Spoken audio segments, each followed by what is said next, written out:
All right. Hello, ladies and gentlemen. How's it going out there? Thinker Saint James here. Interesting story to come out of UFC 323. I was not going to do anything about this. I was not going to cover this. This was just going to be a little footnote in the 323 lore.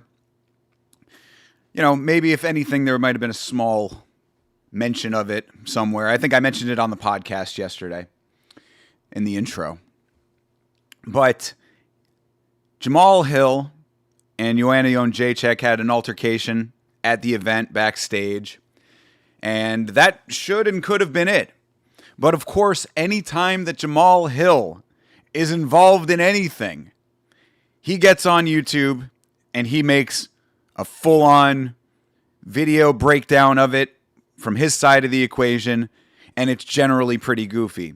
But in this case, Joanna Jędrzejczyk also put a video out regarding this little incident.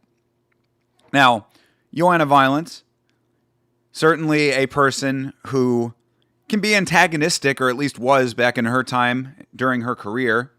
So I think that what I'm trying to do is look at this thing objectively.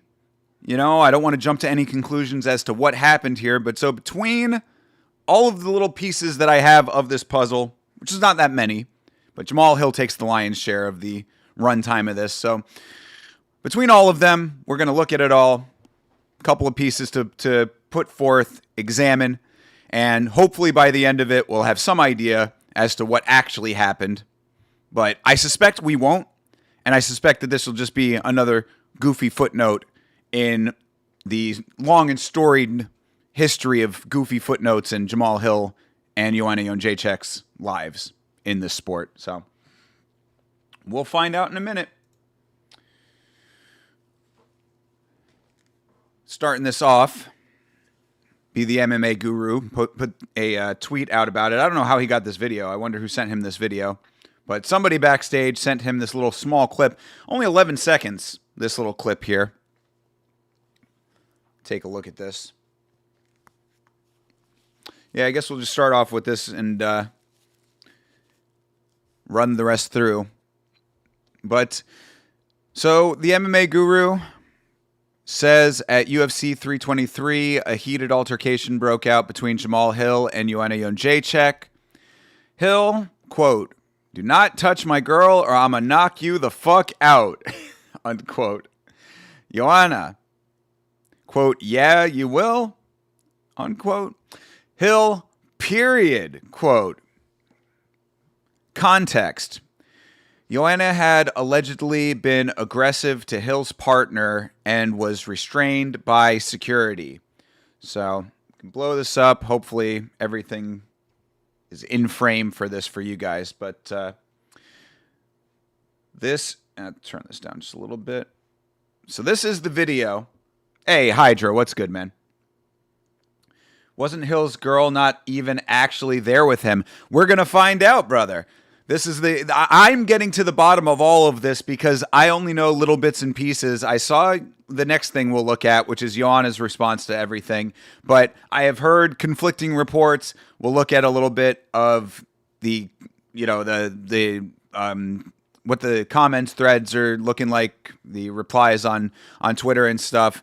And we'll definitely hear what Jamahal Hill has to say about it. I'm sure that he'll say or not say, or maybe he won't. We'll find out. Jamahal Hill might strategically navigate around those things, but we'll find out.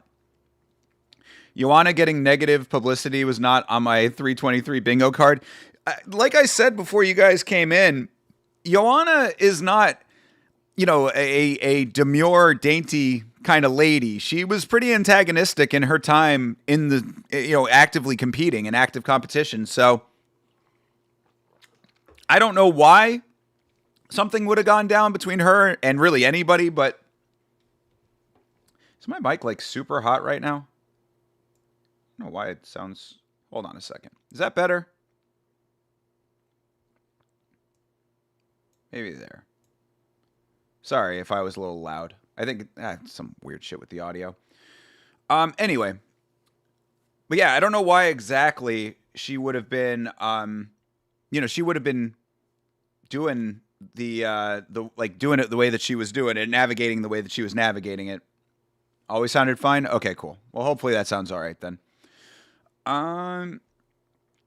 Joanna brings Dom Cruz energy, dominant enough, and people find it funny, but she's always kind of been an asshole. That's kind of what I'm getting at a little bit, I think she's mellowed out a little bit post-fighting. She's trying to just be kind of taken as the godmother of MMA, an elder stateswoman at this point, but I've always kind of got that impression of her too, that she has a little bit of a mean streak in her. She was certainly, the boogie woman. She's getting up in Rose Namajunas' face back in the day. You remember that. I thought retirement had made her nicer. That's kind of what I thought. That was where my head was at. But I don't know. Let's see what this video has to say here. What does this video have to show us? It's not long. It's only 11 seconds long, this clip. But let's take a look.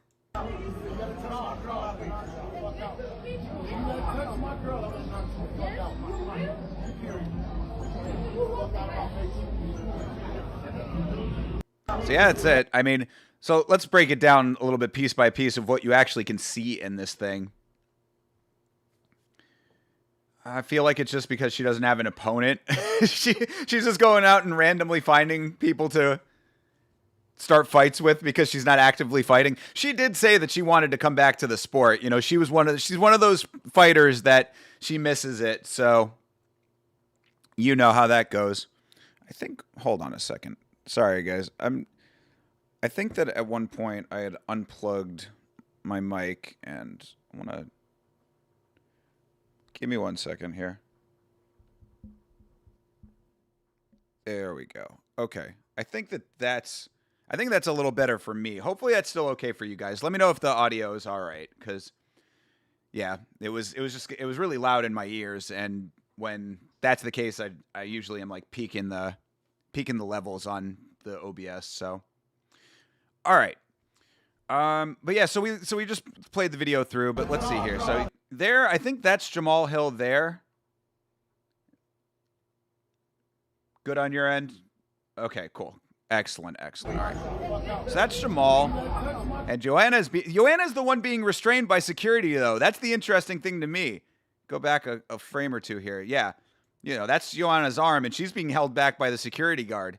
So why is she being restrained? Shouldn't it be Jamahal who's the one restrained? No time to waste getting in arguments with Hill. Got to make sure Poland wins. Well, we've got new Polish fighters who are carrying the banner of Poland now that Jan Blachowicz cannot lift weights. Joanna does know, despite being one of the women's GOATs, Jamahal was the 205 champ. Weight classes and gender divisions exist for a reason. For real, bro. Jamahal was about to initiate the first intergender fight in UFC history.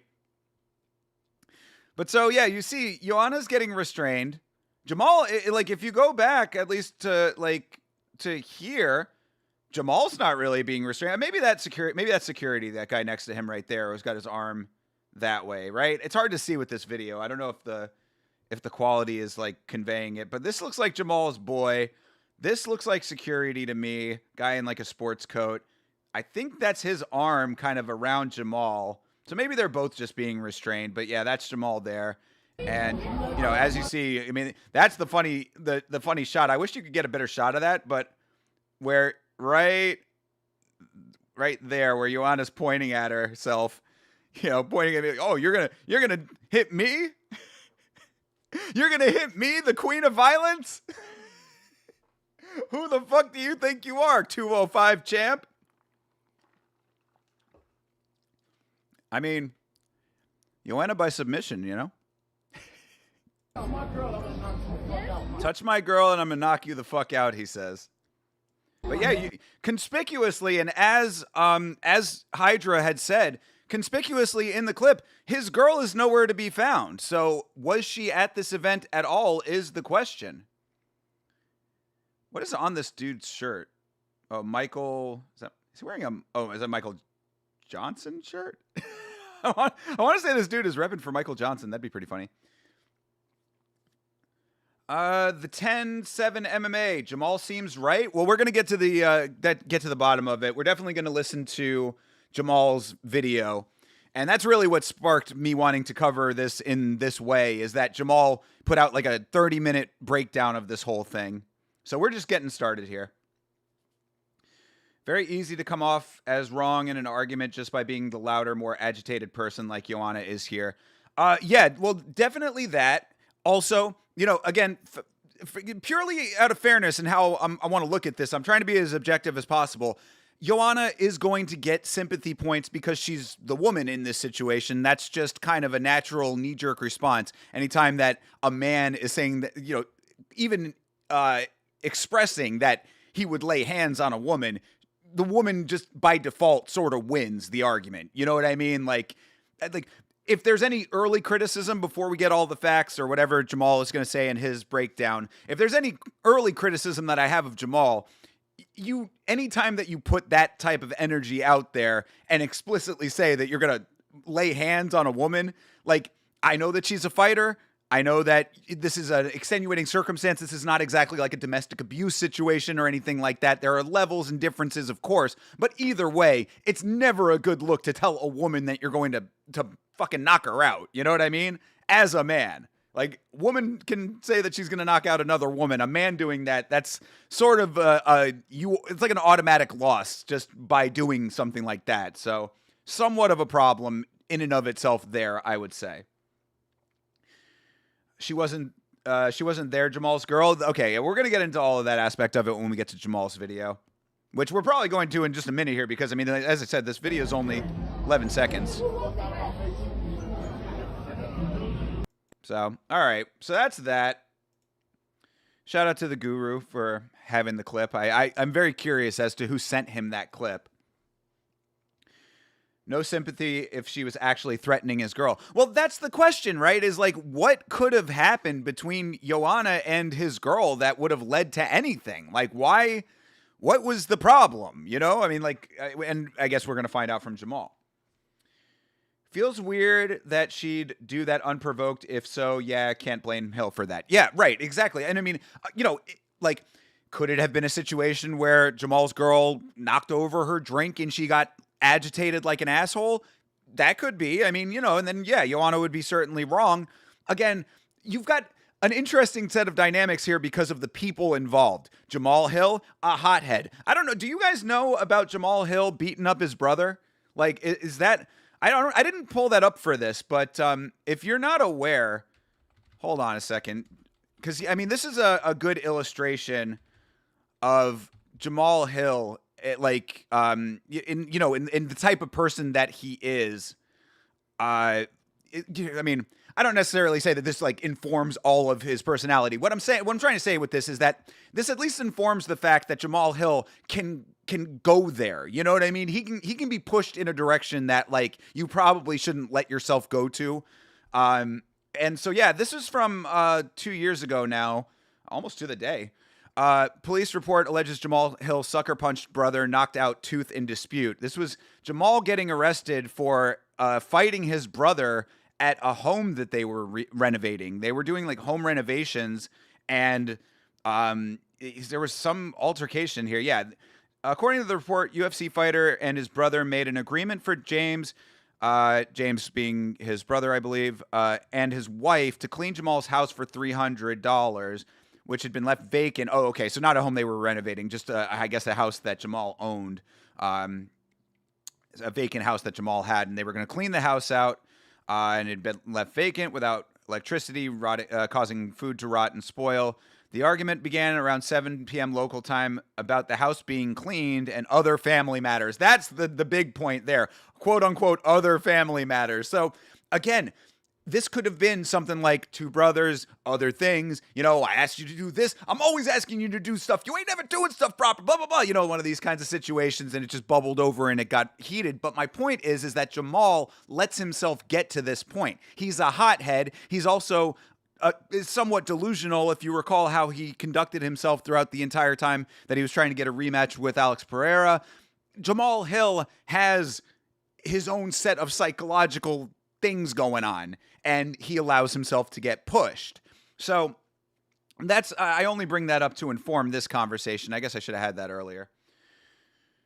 The background I heard was that Jamal hit on Joanna in the past, and they've got some weird beef now. Well, that's so okay. I only watched the first because when I saw that it had been posted, I clicked on it just to like bring the video up, and I caught like the intro that Jamal usually does, and he was saying something about being that she called him like a player or something. Oh, you're big Mr. Player or whatever, and I was like, what is that about? Because like I mean.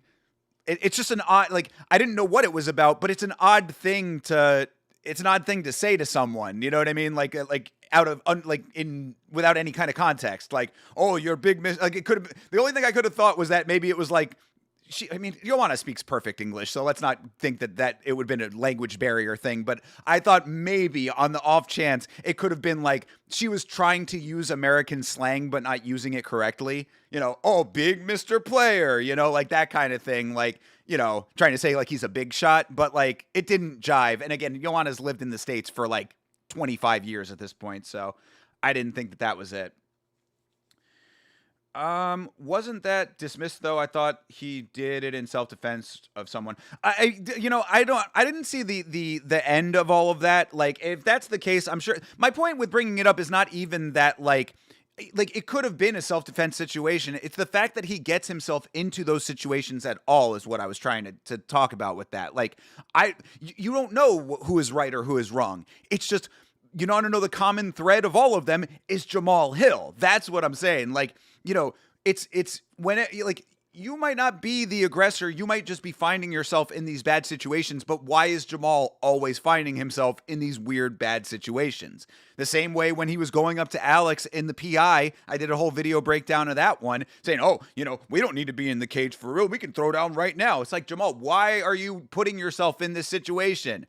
Alex was just looking at him like, what? Threw the gloves at him like, all right, you want to go? Let's go. Let's spar. He's like, we don't have to spar. We can just throw down. It's like, all right, now you're just being a fucking idiot. So I say all of that to say Jamal Hill finds himself in these kinds of situations regularly, and Joanna, being a little bit of the way that she is, could inform all of this. So, the 10-7 MMA, met him a handful of times. He's kind of cold, but overall a very nice dude. That kind of plays exactly into the stuff that we're talking about. Like, Jamal Hill is a hood dude. You know what I'm saying? Like, he is a dude who has hood elements to him that like that you can, if you're familiar with that, then you recognize it. Like, he is one of those dudes that is hood at the core and has got himself out of that. He's elevated himself past the hood, but you can take the boy out the hood. You can't take the hood out the boy kind of thing. That's Jamal Hill to me. Like, I have known people like him, a lot over time. And like, I've known a lot of those kinds of people. So when you say like he's cold, he's not like, he's cold in the sense of like he's guarded. I would think that's generally how hood dudes like that are. It's like you're always kind of on guard because you never know when you're really going to need to throw down. You're always like head on a swivel a little bit. But at the when you're past that element, or when they vet you, so to speak, there's like you're cool at that point. And that's generally how a lot of like deeper hood guys are, in my experience with them. He might be right. He might be in the right, but man, you sure do have to be questioned whether you're in the right or not a lot. Exactly, Hydra. Exactly. So this is Joanna and her response to the whole situation. So I think I have this queued up. I heard this, I saw yesterday, and my comment to this before I let it run is that this is the greatest non-explanation of an event I have ever heard. Hi guys, I worked so hard to earn my reputation, and I'm embarrassed to be in this situation. Okay, so she's worked hard to earn her reputation, and she's embarrassed to be in this situation. Well, what put you there? She won't say. But when somebody uses my name falsely, without any basis in truth, I will always stand up for myself. Vaguest statement I have ever heard. Someone used her name falsely and without a basis in truth. What are you referring to? Are you saying that Jamal Hill's girl was talking shit, I guess? What was she tweeting? Does Jamal Hill's girlfriend have an active Twitter account where she is antagonizing Joanna Violence? Is this the thing? Who knows? I forgot about all his unlikable moments after how fun the Yuri fight was. Yeah, I mean, and look, all of the stuff inside the cage is, yeah, I mean, I've always been a fan of Jamal Hill. I've like, really, his fighting is never been an issue to me. I mean, it's all of the stuff outside, you know? And for that, I do not deserve to be threatened. I am mindful that I am a strong, capable woman who has the benefit of a lifetime of self-defense training. Joanna is a strong, independent woman that don't need no man, especially if it's Jamal Hill and he had hit on her before or she had hit on him. This is actually another interesting point of this, too. I don't know if this gets brought up a lot, but Joanna has a history of hitting on dudes. Like, she's of a rare breed, I would say, but Joanna will go out and like initiate like interactions with guys. Cause I remember there was a time she was hitting on Tony Hinchcliffe. Do you know what I'm talking about here? I don't know if anybody ever actually covered it, but like there were at least rumors of it in the comedy world. You know, I kind of occupy two realms, you know, the YouTube comedy side and then the MMA side. And like, apparently there was a time that Joanna, she was not, I don't think she was on Kill Tony, but she was like at a Kill Tony show, or she was like on a podcast with him or something. Like they interacted somehow, or maybe he was at a UFC event or something. Either way, there apparently like they have a video of like the two of them because they kind of look a little bit alike, which is sort of weird. And like, so they do this video, and she was like, "Oh, you know, yeah, like I'll come on tour with you guys or something." And like he was just like, "Oh, okay." And then apparently after the video was done, like apparently like off video, apparently she like started hitting on him, and I think Tony is married, so that didn't work out. But so if Joanna was the one initiating the romantic advances against Jamal, that's I guess another little element of it. But like Joanna, she'll go out there and chase down a man. So maybe that's what happened here. What up, Beeb? Good to see you, bro. Spot on. You're from Chicago. That's exactly how it is. Shout out to you, 10-7. Absolutely. Yeah, you're from one of the most gangster cities on the planet, bro. Good Lord. How close to O Block are you? Stay out of the O, my guy. Please. I hope that you are safe, bro. What did you miss so far? Basically just the video of Joanna and Jamal from 323 backstage. But you can find that on the Guru's timeline if you want to check it out. Jamal is the notorious intellectual threatening to hit a woman in public while being filmed. Yo. Jamal has the best chest tattoos in all of MMA. I mean, how can you beat that? I have a platform and resources that most women don't have. I have a particular set of skills that most women don't possess. So I empathize with the women who are disrespected and threatened and lack the power and means to stand up for themselves. So yeah, Joanna turning this into a we must rise up woman argument here, which this is another reason why I wanted to cover this too, especially after Jamal made the response, which I have not heard all of, so we're going to watch that together. But when I heard this as the response, like, oh, I'm going to be the woman who stands up for herself because I know there are women out there who can't, I was like, okay, maybe there's a little bit more to this story than, is being told right now. Because, like, this is a very easy card to fall back on, like anytime, like it's the woman card, it's the race card, it's the religion card, it's all of the unchangeable characteristic cards. You know what I mean? Like that kind of element is something that's very easy for the traditionally disenfranchised or less powerful faction in whatever the conflict is to fall back on and lean on as the instant sympathy points. Oh, I'm a woman, I'm a black person, I'm a this, whatever, I'm Muslim, I'm Catholic, all these things like that. You can pick any one of those, which are just, off the top of my head examples, but like, it's one of those things that you can easily lean on because, we've been traditionally put down and this won't stay. I'm going to be the one to overcome, blah, blah, blah. It's like, all right, come on. But what did you do, though? What was your part in the whole thing? The gay card. There you go. That's another one for sure. The LGBTQIA plus equal sign, dollar sign. That's what I identify as personally, the dollar sign. I don't know if you knew that. Yo, Chairway, what's up, brother? Your buddy needs to pat Peyton on the bottom. I heard that shit this morning. Oh, Chase Parton making quite the argument. If you guys missed the podcast yesterday, yeah, you missed out on a very interesting take about Peyton Talbot from one Chase Parton.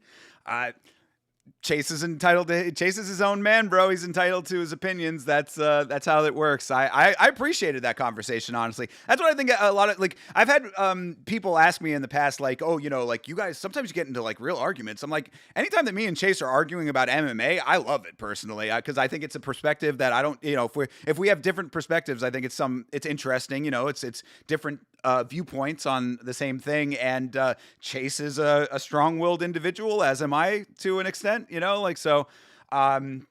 gonna get a firm defense of the argument from both of us, and Chase certainly had a strong strong set of things to say about Peyton Talbot. That was kind of wild. Doesn't she know that Tony is gay? Tony Hinchcliffe? He just has the gayest voice in all of comedy. That's not the same as being actually gay. 2025, bro. There are levels to gayness. You got to know this. Jamal chest tattoos get 2 Campbell's thumbs up. Facts. Who's got a shiny gold belt? Well, not anymore, but that was the original joke, Who lost his shiny gold belt? This guy. And to stand up for the truth. I expect more from the society. I certainly expect more from athletes in our sport. I want to thank the UFC security and staff for their professionalism. I consider this matter closed, and I wish everyone a happy and healthy holiday season. All right, so that's it. As I said, this is the greatest not saying anything statement that I have ever heard. I expect more from society, the athletes in the sport.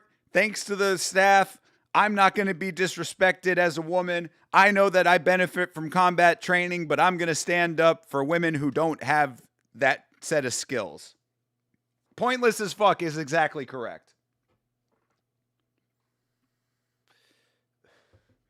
I've heard women say a lot that their personal acts are for the benefit of all women. Not once have I thought that I'm acting for the better or on behalf of men, just thinking about it now. Well, right, because men are there's an oppression hierarchy in our current society. You know what I'm saying? And you can believe it, not believe it, and I'm sure that there are pieces of it that are truer than others. Whatever, it's how you view these kinds of things, and I think it's a case by case basis when it comes to the interpretation of that. But in a broad sense, men, white men especially at the top, of course, all men in that category. But then in that category, it's white men. Then I guess Asian men, Hispanic men, black men, you know what I'm saying? So it's men, women, women of color, this kind of thing. So yeah, you as a man would not it would ring hollow if you as a man were saying, I'm doing this on the behalf of men. That's why people in the manosphere get memed on all the time,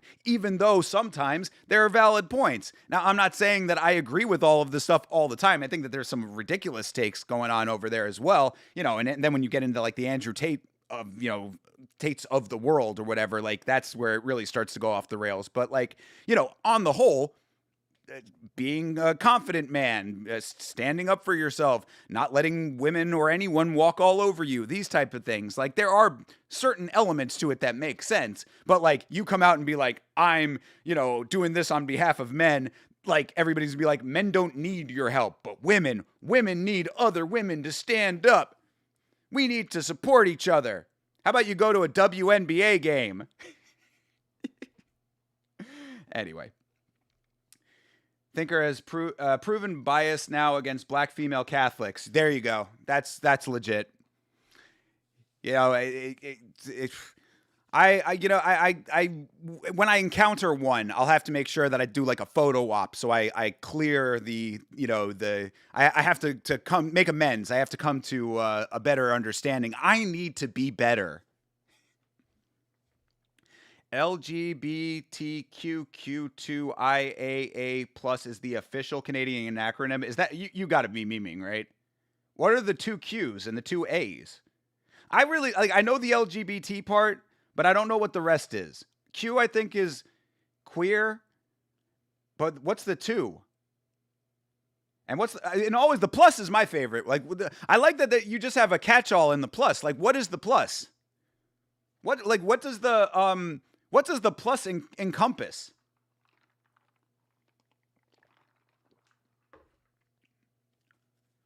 I watched the Joanna video and I didn't understand or know what she was talking about. Beeb, yes, correct. From this video, you would not know what she is talking about. She does not reference the actual incident. She doesn't have any recollection or recounting of what her part in the incident was. She doesn't talk about Jamal by name. She's just saying, hey guys, something happened. I want to thank the staff for helping out, and I want people to be better. This is a non-starter right here. So she's assuming that everybody saw it. And even in here, if you go to the comments, this is one of the most upvoted comments here. And it says, I did some research into this altercation. According to the folks that were there, it looks like Joanna provoked it by getting aggressive towards Hill's girlfriend. Now, we might know that that is not the case if his girlfriend was not there. But he says, so what was he supposed to do? Not say anything? This is where it gets a little bit more dicey, right? Obviously, if she's being antagonistic and then coming out here with this big old smile, I want to thank the staff for getting in there. We need to be better. We need the people in this sport to be better. Well, maybe you need to be better, Joanna. And I mean, I'm okay with a feisty girl, but you got to know how to keep it under control. You got to control yourself, You shouldn't have to be having the staff come in and control yourself if you're the one being the aggressor, but we still don't know if that's exactly the case. We're getting bits and pieces, and Joanna did not help with that in this video here. These are the Qs, queer and questioning. Queer and questioning, androgynous and ally 2. Oh, and an ally. 2 is two-spirit, which is an indigenous gender thing? There's an indigenous gender thing? The indigenous people of Canada have their own gender? Oh my God. What do shout out to the indigenous people of Canada, bro. I know that there was some terrible things, terrible atrocities that befell that community. I get that. But where does the gender come into it? Why do they get to only have it? Why do only they get to have it? Why? I'm not even talking for me personally, but what about the natives of America, Native Americans. They don't get to be indigenous Two-Spirit?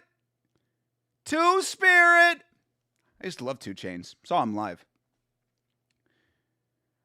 You're an asshole for even asking about the plus. The plus doesn't need to explain itself to you. Yo, this is what we're getting into, right? Like, I mean, this is the stuff that makes it ridiculous. Because look, what I've always said, I consider myself an ally, quote unquote. If what an ally is a person who respects people of all sexualities, genders, whatever. I respect all people. I try to. I mean, memes aside, I try to be respectful. If you are a person that I'm interacting with, I'm going to treat you the same no matter what you look like, any of your characteristics. I'm going to treat you as a human being, and I'm going to try to treat you with respect. That's how I look at it. So if that means that's allyship, yeah, I support gay rights. I support transgenderism, whatever. Bro, I am live and let live. I am a libertarian. You do whatever makes you happy. I don't care. What bothers me is when those communities start being like, oh, well, you're not doing it right. I'm like, I'm trying. I got a life to live, bro. I got fucking bills to pay. You think that I'm sitting here worried about trying to navigate life the way that you think is exactly correct? Motherfucker, I got my own shit going on. So, I don't like the overstep of it. But in a broad sense, I would consider myself, an ally. Again, quote unquote. I don't even really know what it means in the current context. An ally, like somebody that they can, if they go to war, that they can align themselves with. Like, what is an ally? Wait, can someone define ally at this point? So I'm saying, but then you get into the two spirits, something that is specific to a cultural ethnic group that has to do with gender. How is that a thing? That's like saying that that the lady boys of Thailand are their own specific thing, which I guess they are technically like third gender over there. I don't know, bro. We're getting down into a rabbit hole that I don't know a whole lot about, but I'm just saying I've heard, I get all of this stuff via osmosis because I really try and I try to be respectful of people and stay out of this side of the world. You start getting too deep into these socio-political gender things, and then you're in a not only are you in a world that I don't want to operate in, you're amongst a group of people that can be some of the most unpleasant human beings on the planet. Like there was a video recently. It was somebody commenting on it. I was watching a reaction video, and it was somebody commenting on this woman who was she was like saying how fat phobia is like essentially racism, I think was the basic concept of what she was trying to say. Like, it got into a whole big thing, obviously, but like the way that she talked, she had that attitude about her that was like, and you don't know that in this society, people are broken down by this, this, and this. And she had that like really pointed way of speaking and that really defined like, and I was like, oh my God, this is the most fucking grating thing I have ever heard. Please stop talking. Please stop talking. That's all I could think the entire time I'm listening to this is, oh my God, how do I get out of listening to you? If I was in a room with that woman, I would claw my way through the walls. So anyway. It's like gender fluid. It's not crazy. Let them be spirit. It's not that it's nothing against whatever it is. It's nothing against whatever it is. It's the fact that it's specific to an ethnic group that's what I'm talking about. Two-spirit is a mostly ancient belief associated with shamans and healers being more in touch with both the masculine and feminine sides of their spirit and therefore closer to their creator. But why is that covered in the LGBTQIA blah, blah, blah? That's what I'm saying. That's a personal, that's like a community belief. That has nothing to do with specific genders, though. Like I'm saying, they're like glomming things onto the acronym is, I guess, what I'm talking about with that. Mostly presented as gender fluid, but in the societies, men and women had defined jobs, hosting and dress they could use to be two-spirit looked a lot less gender fluid than today. All right. Literally, just don't be homophobic. Thank you, CTE. That's what I try. I mean, like, I that's how I always operate. Shout out to the lady boys in Thailand. I mean, I've seen some things. Talk about Joanna. I ain't trying to hear about some fruitcake. All right, KK boy. Yeah, well, we already talked about Joanna and her response here, so you'll have to go back on the VOD if you want to listen to that. But we got Jamahal up here next, and this is a little bit of a longer one, so we're gonna let this run, and we'll stop it when it's appropriate to stop it. Love thy neighbor. There you go. I'm going to Thailand definitely to train Muay Thai and enjoy the culture. Hydra, a man of culture, I hear. Okay. Do you, brother? Fat phobia is so annoying, man. I'm not afraid of you. I just don't want to date you. Yeah, exactly, right? But no, CTE, obviously you're wrong. You're also racist if you're fat phobic, according to that lady. And she's going to tell it to you by pointing her finger in your face while doing it. And I was just like, I'm like, oh my God. There was a video, one of the Yama episodes, where I did a little skit in it about, it was like kind of mimicking that, but it was about Dricus du Plessis being a white South African and like the socio-political implications of that or whatever. And the way that I acted that out is literally how I feel about it at all times, where it's like somebody just yapping about the oppression and the blah, blah, blah, and all of this stuff that is just like, I sit there with my head in my hands and I'm like, stop, just please stop. Whatever it's going to take to make you stop is all like, say your piece. If it's going to make you feel better that you get this out of your system, then get it out of your system. But whatever's going to get me to the stopping point in the path of least resistance is just what I want at the end of the day with this. Hey, Savage, what's good, brother? Nah, I'm over it all. The self-insertion with the gay and trans shit into everything nowadays is lame. Anything masculine is so toxic, every male character has to be pussified. All right, well, that's kind of where I differ a little bit, all right? What I will acknowledge, right? And again, this is me trying to be as objective as possible, across the board, equal. What I will acknowledge is that there is a level of representation that I do understand communities wanting. If it is appropriate to a story to have a person that is of that community in whatever, like if we're talking about entertainment at least, if it's like a story that has a character that should be played by a person of color, then it makes sense. You know what I mean? I think that like it's a little bit overboard sometimes now, but like my point is that like I think that like maybe that's a bad example. What I'm trying to say is that like I do recognize the importance of seeing yourself reflected in the culture around you. So if you are a transgender person in current day and age, I think that there is something to be said for there being representation of your circumstances in media, because it shows that you exist. It shows that you're a part of the society and thus the community around you. So I do think they go overboard with it. Not every character needs to be that. Not every male character needs to be pussified, like you said. So I certainly get you on that, and I agree with that. But I do think that there is a happy medium point. Like, I don't know if you ever saw a movie called Tangerine. It was a kind of a low-budget film. Same director who did The Florida Project, which is a masterpiece of a film, in my opinion. But it's about transgender sex workers in Los Angeles, and it's a great movie. And I like, whether or not the movie was great is kind of irrelevant to me, because I was like, that's fine representation to me. Well, granted, it's sex workers. Maybe they could have had them be not that, but that does exist. So it's a reflection of society. What I'm saying is that like seeing people who look like you represented in media, that does inform the broader society, so I can understand people fighting for that. It doesn't need to be everybody, and it certainly doesn't need to be the way that they do it now, because you are absolutely right that everything straight, white, and male is just automatically, to a lot of people, unacceptable. And I think it's starting to trend the other way. I think we're getting back into like a little bit more of an even playing field, but what I'm trying to say, I guess, is that I see it from both sides on that. And I understand wanting to see a reflection of yourself in the things that you consume. Now, granted, it shouldn't always be that way. I mean, I grew up on fucking Kill a Season, and I Got the Hookup, and fucking Belly. You know what I mean? Like, I grew up on all the hood classics. Not a single white person in those movies.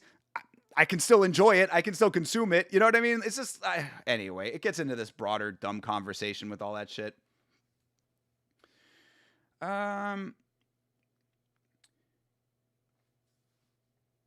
It seems like a lot because it used to be literally zero and literally illegal. So see, there you go, CT. I think you're making a good point there.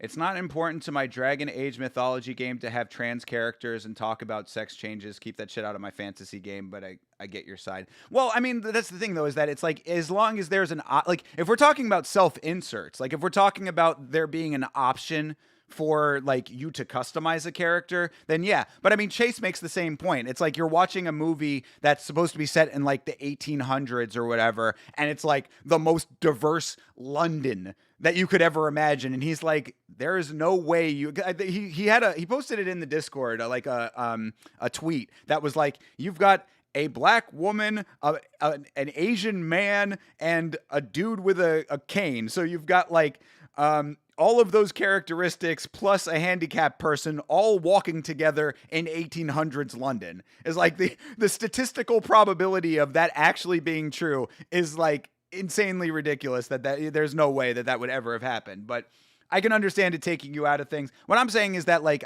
being able to reflect yourself, I think, is important. So, like, you should have the option to be a trans character, I would guess. But, like, yeah, it doesn't need to be every single thing. You know, it's an overcorrection, I would say. But that's why I think it's, like, evening out. And hopefully it just gets back to a medium point where, like, you know, you'll see a trans character every once in a while and they'll just be like any other character. That's what my thing is. Like, my thing is always, if you're going to have representation, then just be represented the same way that everybody else is, though. It shouldn't be like, oh, this is the trans character, let's make a huge thing about them being trans. When I'm at the bank and there's a trans person standing behind me at the bank, they're certainly not out here being like, look at me, I'm trans. You know, hey, teller, I'm trans. Like, no, you're just a normal person. So you can have trans characters in films and stuff. Just have them be normal people like they generally should be. Shit's so fucking weird, man. I don't know.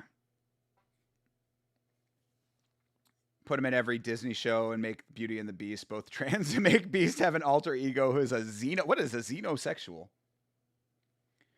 I'm never going to complain about it. Since I've been a kid, I can make and play myself in video games, and that's never changed. Yeah, see, and that's the thing. That's why, like, these kinds of, like, shakeups need to happen in society, because once it evens out, then it just becomes normalized, and that's going to be the future for the next generation, is that hopefully they won't have the same level of unfortunate discourse about these types of things. All right, I'm going to start this video here in just a second. I just want to catch up with you guys. If breaking immersion because of race or sexuality, either way, I think you're a little weird. I mean, to an extent. It shouldn't be something that, like, immediately takes you out altogether, I would say, but you certainly, I can see it from both sides. I think that there is a level of recognition that, like, yeah, that's a little bit off. I don't know. And also, it depends on also if it's an established franchise or brand that's already doing that. Like, when they were talking about there being a female James Bond, I'm like, just make another character. Make a Jane Bond. But you don't have to have James Bond. Or, like, don't even make a Jane Bond. Make it like Atomic Blonde or whatever. You know what I mean? Like a female with the same characteristics, but James Bond already exists. We don't need a female version of that. I don't know. Again, these are, like, things that a lot of people have a lot of different opinions about, so. It's self-insert and no option. Every game nowadays, you are a broody lesbian and every white guy is bad or a pussy. I don't relate to those characters. I can understand that. Yeah, where's your representation, right, Savage? I get it. You know, I mean, I do, literally, I mean, it sounds like meme, but I'm really not. Like, I mean, you know, just because we want to represent all these other people doesn't mean that straight white men also do not deserve a little bit of their own representation there. I know that that's, like, sacrilege to a lot of the people who are very opinionated about that subject, but still. Yeah, man, you sound like a bigot. I feel like trans characters should be in every movie. Well, see, this is how it balances out, though, KK. I'm on one side as the mean, dirty bigot. You're on the other side saying they should be in everything. We meet in the middle. That's called compromise. See? Cheers to you. It breaks immersion if they portray it as a historically accurate piece of media. They normally do it wrong, though, where they don't show the true small amount of the minority stories that existed. That's actually a really good point, Hydra. I never thought about that. Like, why don't you, instead of trying to rewrite history, why don't you just talk about the history that actually was, you know? That, at least in parts, but I don't know. I mean, again, history gets rewritten all the time. This is something that they don't talk about very often, but like, we shape history history is written by the victors, that old saying. History is also rewritten by the current culture. So I think that there is certainly an effort to alter history, which might not be the worst thing if we're kind of, reshaping certain aspects of the negative things, but I see it from both sides, I guess. I'm not attached to comic book or video game characters. Fair enough. All of the issues of new diverse rewrites wouldn't exist if the people who paid to create new art made new art. That is the biggest facts of them all, Hydra. The fact that we are in rehashed, reworked, reimagined society now because everyone is so scared to take chances on art is the death of art, in my opinion. Support independent artists for real. Like, that's if I have any real strong opinion, because when it comes to the actual gender shit, I don't give a fuck. Do whatever the hell you want. But if I have a strong opinion about something, it's support original creators. That is absolutely something that I believe in strongly. After 10 Hellraiser movies, I could care less if the 11th iteration of Pinhead is a woman. Well, that goes exactly to that point. How about you do what I always say about that? Instead of doing Pinhead number 11 or Hellraiser number 11, do female-led new horror franchise or new horror film that could potentially be a franchise. You know what I'm saying? Like, change stop rehashing. It's like multiplicity, you're copying a copy. It degrades over time. It's all dumb and rehashed nonsense. How many times do we need to see the same shit? I'm sick of that, for real. Those Disney, the reanimated bullshit, whatever, the live action remakes they call it, but even if they're not live action, they're just new animation, are an affront to the quality classics of that organization. Disney's one of the worst when it comes to that. Rehashing and taking their IPs and stretching them as thin as they possibly can. Like, there is no innovation at that company anymore. And that is not just Disney. I'm just picking them because they're one of the bigger ones. But I'm saying new, original, unique properties, but it also takes people actually supporting that. So be part of the solution, I literally just play old games and watch old movies. Solves most problems, brother. You see that shelf over there? You and me are in the exact same boat, bro. I play Omega Strikers and I watch those movies. And whatever's on Paramount Plus now, I'm going to be watching. You guys are pissed Pinhead is a guy or not. I'm pissed they're making an 11 sequel. Exactly. There you go. Can we talk about Kenny Okoye and why he's the future of MMA? No, we cannot. Disney died with Walt. Probably facts. Nah, Disney died after the Disney Renaissance, but that's a whole different story. All right. Anyway, that's caught up with the chat. Let's get into Jamahal Hill after that very long detour on gender politics and identity. Let's hear what Jamahal has to say about this whole thing. Hopefully that's good audio. Now, see, this right here is a problem. This is one of the main problems inside. There are really women that are really threatened, that are really victims, that really go through things, that aren't going out there challenging men, going in men's faces to try to challenge them to fight or try to threaten their loved ones and things like that. And you would try to use that umbrella to try to. I mean, Jamahal kind of coming out hot. That's sort of exactly what we were just talking about, you know? That Joanna is using female privilege right now. They don't want to talk about this. That you want to say, like, a male privilege, all this kind of stuff, white privilege, all these things. This right here could be a case of female privilege. Because if there is a female privilege in this world, it certainly would be reacting this way, talking out the side of your face, and then not having to worry about getting hands laid on you. Maybe Jamahal Hill is more of an equal rights warrior than we thought, than we even know.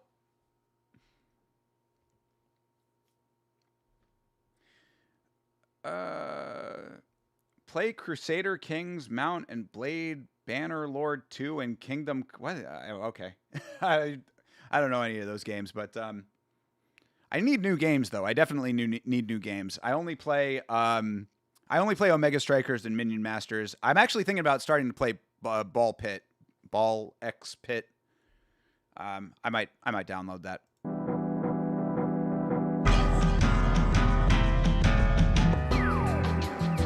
What's going on, fight fans, fight world? Man, it's been a long day. It's been a long day. Rather than doing fight reactions over the amazing card we had this week, there's another issue at hand that I must address. I would have addressed this earlier. Been busy all day. I've been moving into my new home. Got a new home. Been busy with that all day. And I wonder if this is the new home that he's moving into because he moved out of his old home and then beat his brother up in it. We got this whole little thing or whatever going on online. As many people have seen, they've seen the video of the altercation between Joanna Jędrzejczyk and myself. I've now seen response videos, her response video, which we'll go over, and just like comments of speculation of everything, like even like all right, spit it out. Just a bunch of different things, right? So y'all know me, right? Oh, so we do. I'm gonna come and I'm gonna give y'all the real. I'm gonna come with some receipts. We're gonna talk about it. We're gonna actually articulate, and I'm gonna tell y'all what happened. I'm not just going to virtue signal and just try to gaslight, right? Okay, well, this is all a very long lead up to whatever he's going to get into. I did want to say, though, hold on a second. What is this watch that he is wearing? What is that? Like, does that thing actually tell time, or is that's the is that a Vaseline applicator? Is that what that is? I thought he was wearing a watch, but that looks like what the cornermen wear. That might be what that is. Interesting. I don't know why he'd be wearing that now, but kind of a dope choice to wear that as a fashion accessory. yeah, exactly. Yeah, we definitely know Jamal. Not defending Hill, though, but a brotherly scrap is warranted every now and then. No, Savage, that's that we were talking about that before you got here. Yeah, that's kind of what I was saying, is that we don't know the full-on reason that all of that went down, so it really could have just been that, you know? Hill, the king of gaslighting, but he's not going to gaslight you, bro. He is the king of delusion for sure. He lives in his own version of reality, I have often said. I'm not just going to virtue signal and just try to gaslight, right? We're gonna talk about what really happened. So, firstly, we'll talk about at UFC 323 when I got there. Now, let's address some certain things in context, because I've seen context where it's been said that, oh, my girl said something to Joanna, or my girl did something to Joanna, or Joanna's not just gonna go off on and do all these things for no reason. How about this? My girl wasn't even there. Okay. My girl was not at the fights at UFC 323. All right, confirmed. I brought my younger brother who had never been to a fights, who's been away for some time, who's come back and now, and I wanted to show him, sharing this experience with him, let him see what I've been up to, the type of things like, that I do now, my job, my work, and where I do my stuff. Is that the one whose tooth you knocked out? Just asking. Okay, so at least off the bat, confirmed that his girl was not there. So, yeah, I'm very curious now what this stemmed from. What if he's saying, no, if you ever lay hands on my girl, I'll knock you out. When, where, why, and how? They got trans Mario now? What?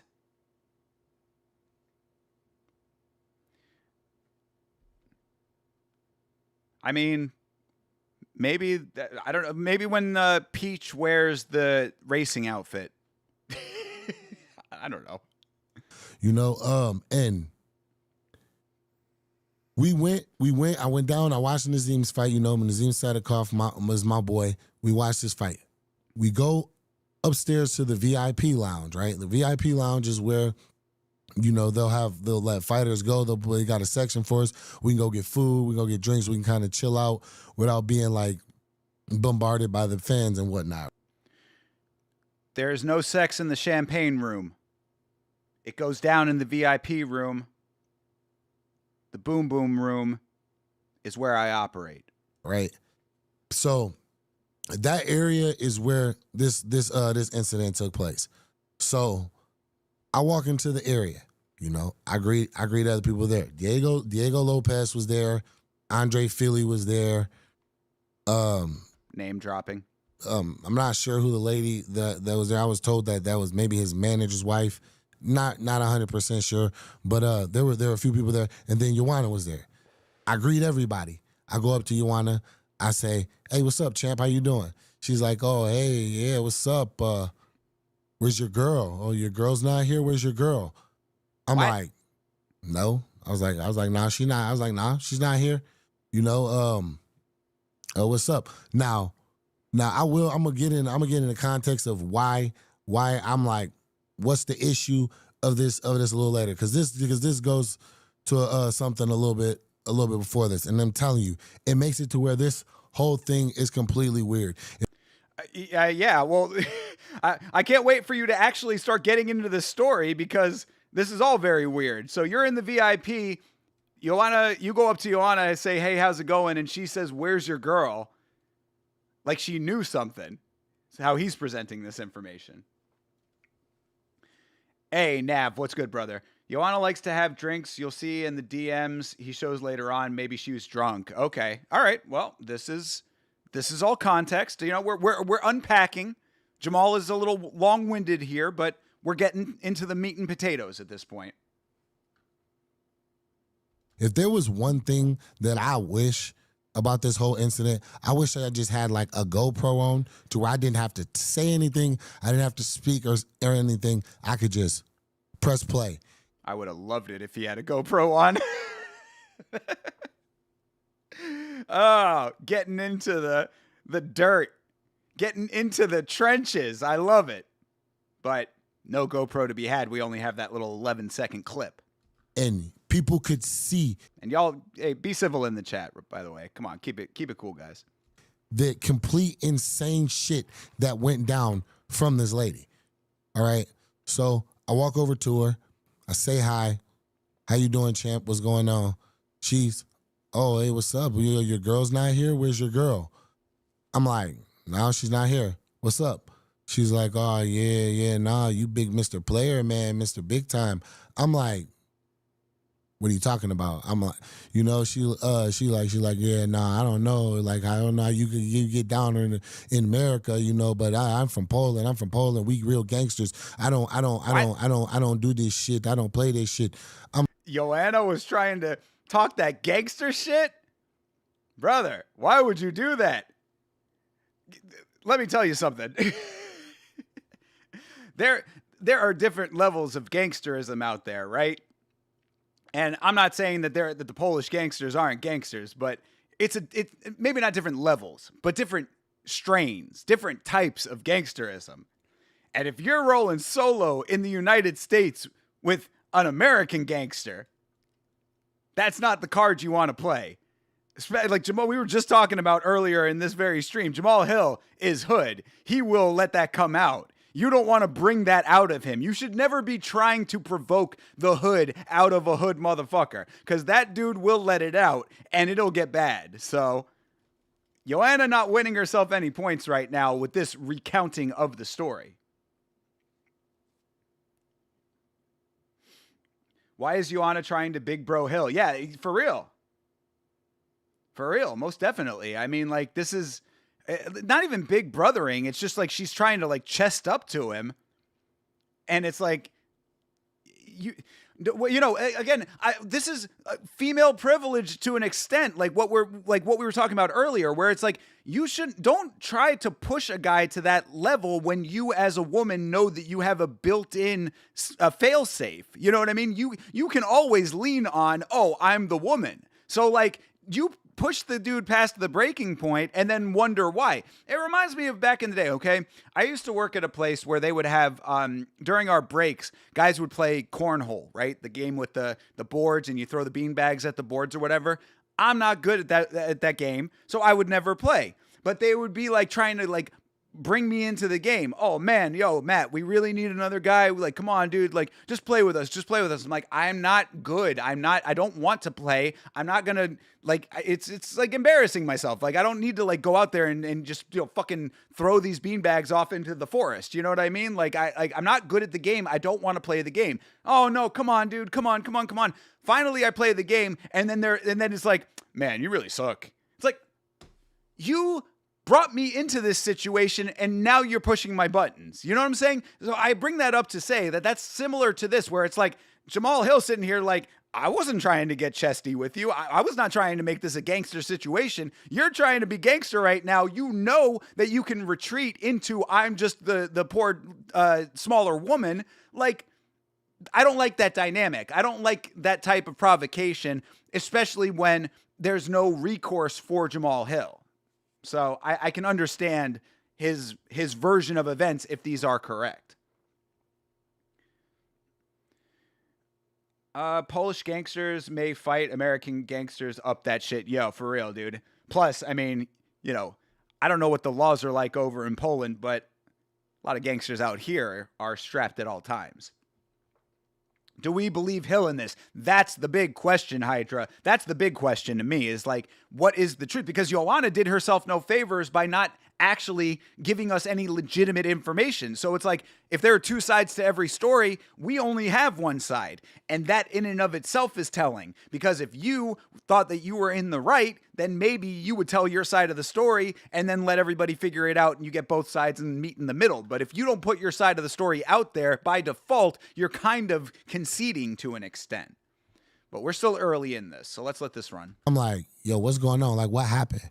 So I asked her about this. I said, was something said, or did you hear something? Like, talk to me. Like, what's Did it go down in what's the going on? DMs? What are you upset about? This lady just completely flipped her shit. Like, she's going off. She's like, nah, motherfucker. You're like, yeah, motherfucker. You like talking shit. Like, you like talking shit. What? I'm like, okay. This is the first, like, illegible thing that she's really said that I'm really able to, like, I was like, okay, I was talking shit. Let's start there. What did I say? She said, no, I don't do this. I'm from Poland, motherfucker. Like, you talk. I was like, Joanna, I'm just. So she's saying that he was talking shit? What does his girl have to do with it if she's talking about him? Trying to understand, like, what you're upset about. What did I say? What did I say? What did you hear that has you this upset? Can you articulate for me what you're upset about? Articulate it for me. She said, oh no, if I articulate, what is this? I'm not no fucking lawyer. I don't have no fucking lawyer, like, I just do this bullshit. I'm from Poland. Like, I fuck you up. I'm not. Did you know that Joanna's from Poland? I don't know if that point was made clear, but Joanna Jędrzejczyk from the country of Poland. She needs this to be known, especially to Jamahal Hill, apparently. Hey, Didgeridoo Dave, we were just talking about you recently, brother. Hope all is well. Are you back Australia side now, or are you still over there in the Philippines? I was saying that I hope everything is going very well for you. I hope you either are having a great time or did have a good time. She said she was Polish. She said she Polish are gangsters after the Viklas mix fight. Oh, we Polish are gang. Okay, got you. Yeah, word. Oh, KK Boy is Sigma? I didn't realize that. My bad, Sigma. Change your fucking @ handle, dude. Just change it to Sigma already. Or something Sigma related so I know that it's you. But now I'll remember. So, all right, cool, bro. Did he hit on Joanna while he was with his actual girlfriend? I mean, that's $1 million question in all of this. I guess we're going to have to find out. I don't know about that. I saw an online post saying he DM'd her in the past and got rejected. Okay, well, we'll continue on here. Not fucking scared. I'm like, like, whoa. Now she's threatening me. Then she says, okay. well, I should have smashed your girl's head in. Go over and fucking smash your head in too. I don't give a fuck, man. I don't give a fuck. Now I'm like, Joanna threatening violence. She's not just Joanna violence. She's Joanna threatening violence. Like, she's threatening me. Now she's threatening my girl, right? I have not threatened her. I have not raised my voice at her. All I've asked her is, what is the issue? What is going on? I asked her one more time. Can you articulate for me what the issue is? What was said? She said, no, you talking shit. You talking shit. Okay, if I'm talking shit, what did I say? Oh, no, I don't know. I just know you talking shit. I just hear you talking shit. What? Okay, all right. There definitely are two sides to this story because, I mean, do you really mean to tell me that she comes up and she says, you're talking shit, I'm going to fuck you up. He says, wait a second, tell me what I said. And she says, I don't know, I'm just going to fuck you up. Like, come on, dude. Like, I'm pressing X to doubt on this a little bit. Just a little bit on that part. I was like, so you are upset with me and you're saying you don't know what I said. You can't tell me what I said. And you can't just, like, you're just this upset, but you can't tell me what I was said or what you're upset about. And everyone in the room turned and looked and said, why are you doing this to Jamal Hill? And Joanna was like, fuck everyone. Fuck him. I'm going to beat his ass. And he was like, guys, you got my back, right? And then everyone clapped. She's like, nah, she's like, I don't know. You talking shit. I was like, okay. So with that being said, you can't tell me why you're upset. You're upset with me now. You coming at me crazy and all these things. So now I don't give a fuck about why you're mad. I don't care. I was like, I don't care whatever reason why you're mad. I don't care. It is what it is, and you sound fucking retarded. Like, Yo. Cool it with the ableist remarks. This seems way too much like Jamal the hero. That's kind of what I was getting at. Everyone who's always getting in problems always has the perfect explanation. He is the king of that, though.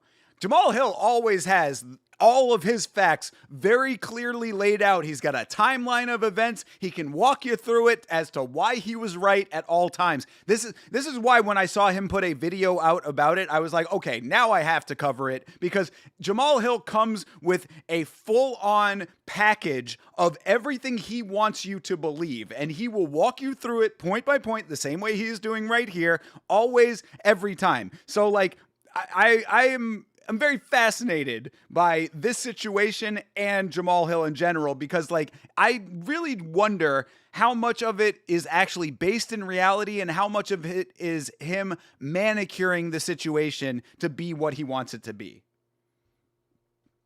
Her voice is like nails on a chalkboard? I don't think so. Trust me, I've heard, like, annoying women's voices before. I don't think she has a very annoying voice, personally. Joanna is very annoying. I've never thought that. Like, I mean, like, she comes off as aggressive and abrasive at times, mostly to other women, mostly in fight situations. But, like, I met Joanna Jędrzejczyk, actually. I met her at the fight night that I was at when I was on the floor at in Tampa many years ago now, probably going back 4 years. This was before Yama. But she was in the main event. It was her versus Michelle Waterson. And I met her at that event. And, you know, very nice. Took a picture with me. You know, it was all good. So, like, I obviously a situation like that, you're not going to get a full impression of a person. But, like, I've never thought those things about her. But, like, now we're getting this information. It's all getting a little bit murkier. But it's also filtered through the Jamal Hill lens. Joanna was forcing Jan to take odd photos with her too. What? Hey, Jan, come here. You take photo with me. And that odd Izzy/Mighty Mouse photo. I'm not familiar with the one you're talking about. Post it in the Discord. Joanna really does need to release her own version with details, not just vague language. CTE, that's absolute facts. But he said he wasn't going to gaslight you, so it's all true. This is also facts. God, you're right. Savage. What am I thinking? Questioning any of this. He said straight out he's not going to gaslight us. So it must be true. Like, I told her, you sound retarded to me. You get what I mean? Now, you're not allowed to use that word anymore. At this point now, she's already, like I said, she's already threatened me. She's already threatened my girl. So it's like, all right, I'm not trying to hear this shit. Like you walk around like she's walked up in my face now. Also, she's also now approached me up in my face like she's going to do something to me. Like I said, all the people talking about, oh, Joanna was the aggressor. Joanna was the aggressor. He was going out there. Who are these people? Who are these people? Come with some receipts on that. Where is anybody corroborating that part? I want to hear somebody else who was in the room tell this story. My girl wasn't there. She was being aggressive towards me, right? The whole time, threatening me, being aggressive towards me. And not one time did I get aggressive, did I go towards her, raise my voice, anything. At that point, then I actually tried to give her a hug and said, we can talk this out in a calm and rational manner. I wanted to be the peacemaker. Jamal Hill, the great diplomat. Now I'm like, yo, you like making a scene, like this shit ain't cool. Soon as now the UFC staff come, they grab her, start moving her. She was like, hold me back. Oh wait, and now she's getting real loud, talking about well, just wait, man, just wait. I fucked you and I fucked your girl up. And now I'm like, yo, if you would have touched my girl, I would have knocked you the fuck out. Not what you said. And if you touch my girl, I'm going to knock you the fuck out. Okay, he did say that. If you would have touched my girl, if my girl was here and you touched her, I would have knocked you out. If you do it in the future, I will knock you out. Either past, present, or future. Put hands on my lady, and I'm going to put hands on a lady, which is you. What the fuck is this, dude? Jesus Christ. This is dumb shit. Somebody, shout out to my old homeboy, Crazy Larry, who I've known for many years now. I posted in the Discord that I was going to cover this, and he said, why? And I said, because it's dumb. That's why. It's dumb, goofy nonsense, and I live for this. Oh, Jesus. You got to post that Joanna photo. Oh, Andy, I've been looking for that picture forever. It was my boy. It was the dude that I was with took it, and it was apparently on a phone that he doesn't have anymore. I wish that I could go back through my text messages back in the day and get it, but it's unfortunately a while back. If I have the picture of me and him from the event, because I think I posted that on Facebook a long time ago. If I have the picture of me and him at the event, I'll post that. And just to show you like the event that we were at, because we were like, again, this is like 4 years ago, 5 years ago now, whatever. Like we got floor seats in Tampa for like $120. That's how long ago it was now, and how the prices have changed. But I'll at least post a picture from the event. But yeah, the actual picture of me and her together, like it's kind of lost to time, unfortunately. I love the to me clarification after calling someone retarded, as if now it's not offensive anymore. Yeah.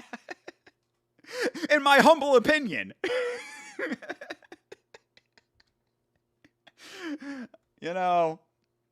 I am also an ally to the mentally handicapped, okay?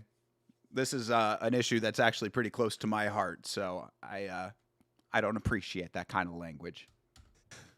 She's threatening to assault my girl.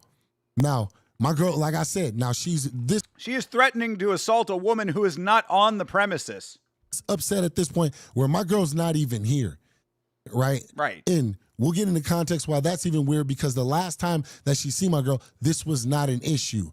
This all came and straight up jumped and stemmed from out of nowhere, right? Okay, I mean, he said he's not gaslighting. I gotta believe this. This better be leading somewhere, Mr. Hill. I'm Judge Thinker over here. It's like, Your Honor, follow my line of logic here. I'm like, all right, this better be leading somewhere. Now, in that, all the people are all lying, you don't do it. Look, somebody, I don't know, like she keeps saying from Poland. I'm gonna ask her, I would like to know from Poland and from the Polish people. Do y'all people just come up to y'all and just threaten y'all family and threaten y'all loved ones? It's a cultural thing, brother. You wouldn't understand. Poland, you just walk up to each other in the street and say, "I'm gonna fucking murder your family." It just happens. Different culture. Also, was he in the ballerina movie, in the John Wick movie that is behind him on that poster? Is that why that poster is there, or he's just a very big fan of that film? And it's just like, what? If you come up to me, I'm gonna tell you, this goes for anybody. I don't care who you are. You come up to me and you pose a threat to me or any of my loved ones, you will be dealt with as a threat. Period. See, this is the hood coming out right now. That's why he's looking so dead in the camera like that. You want problems? You're gonna get problems. It's like calling someone a cunt in Australia, very offensive in the States, but normal there. Exactly. See, again, dude, these are just the differences. This is a multicultural sport. This is an international sport. You know? Common greeting to threaten someone's family in Poland. He just doesn't get it. It's okay. We got to give him a little bit of a leeway on that, because it's a cultural difference. You know, it's like bowing in Asia. You know, it's just a normal course of action that's not usual to how Jamal Hill operates. I understand this. I wasn't threatening you. She didn't threaten you.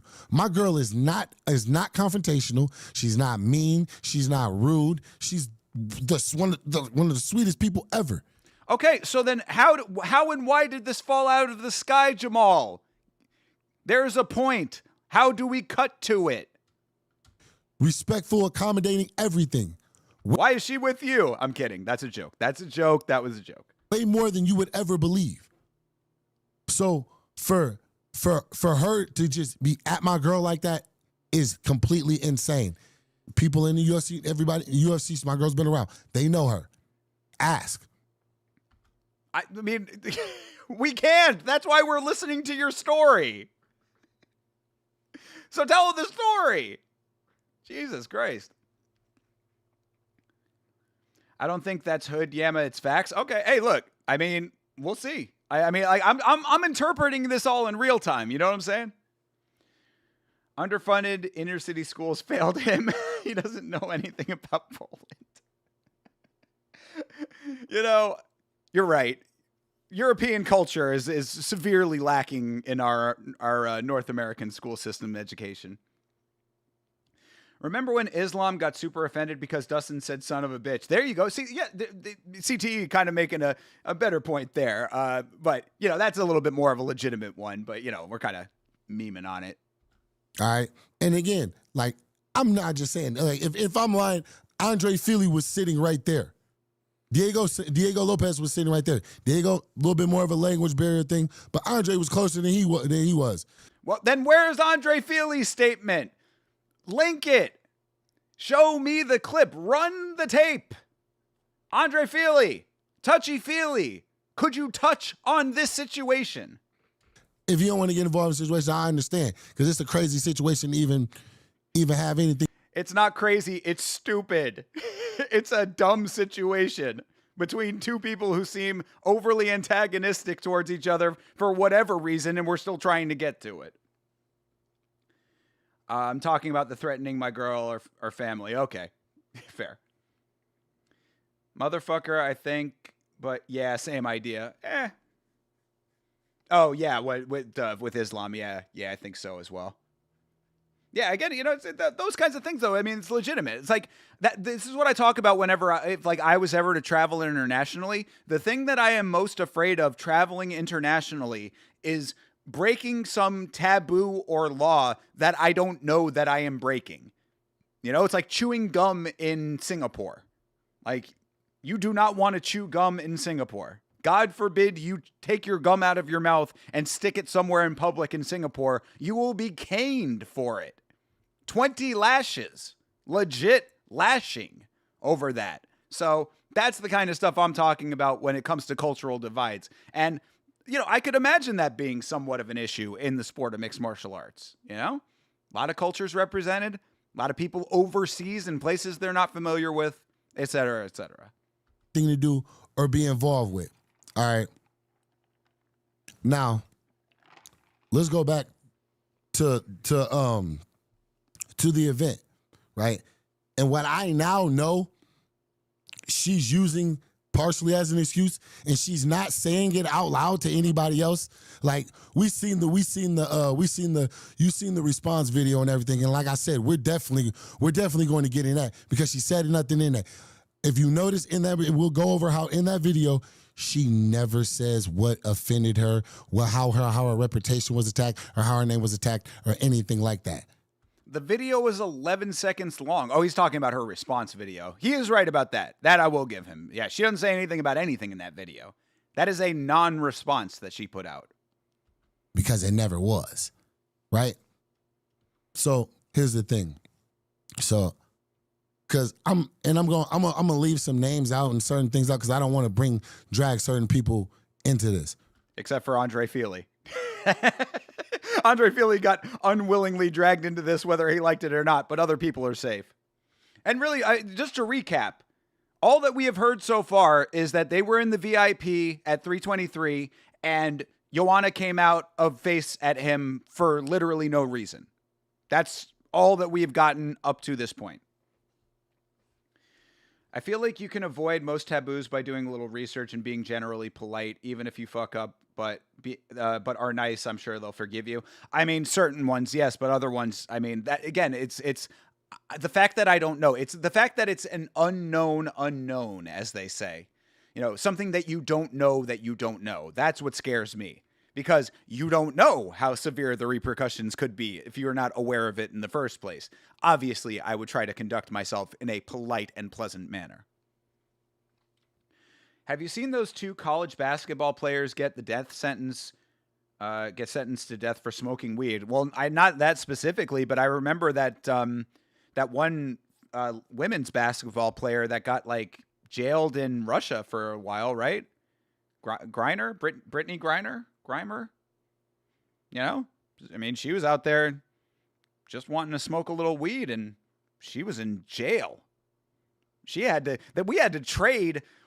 The United States had to trade a known arms dealer for her, if you recall. That's how that situation ended. That's how Brittany Griner got released from prison for having weed in her possession. Yeah, it traded the god of death. This dude is the god of death. And he got traded for a female basketball player. So, cultural differences. Dustin wasn't quite being polite. Yeah, well, I mean, it's a little bit of a different situation. That's crazy as a Canadian where it's literally the safest and most free worldwide. What, weed? Yeah, well, I mean, I was just watching a video today about Jackie Chan's son, who apparently got arrested and is in prison currently in China for having weed. Apparently a huge problem in the country of China, getting caught with marijuana. Worst arms dealer in the world. The U.S. spent almost $1 billion catching over decades. Good Lord. Brittany never even said thank you, by the way. Yeah, it was the whole situation was dumb as fuck. Aren't we glad that we have her back? This country, so much better that she's back. Right. So, this stemmed from, we were at an event. Chill, brother. Right. Well, actually, yeah, we were at an event. We were at an event.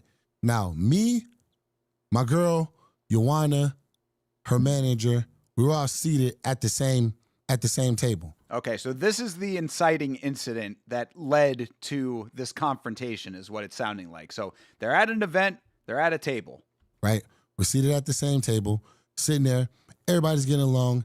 Everybody's chopping it up. There's absolutely no problems at all.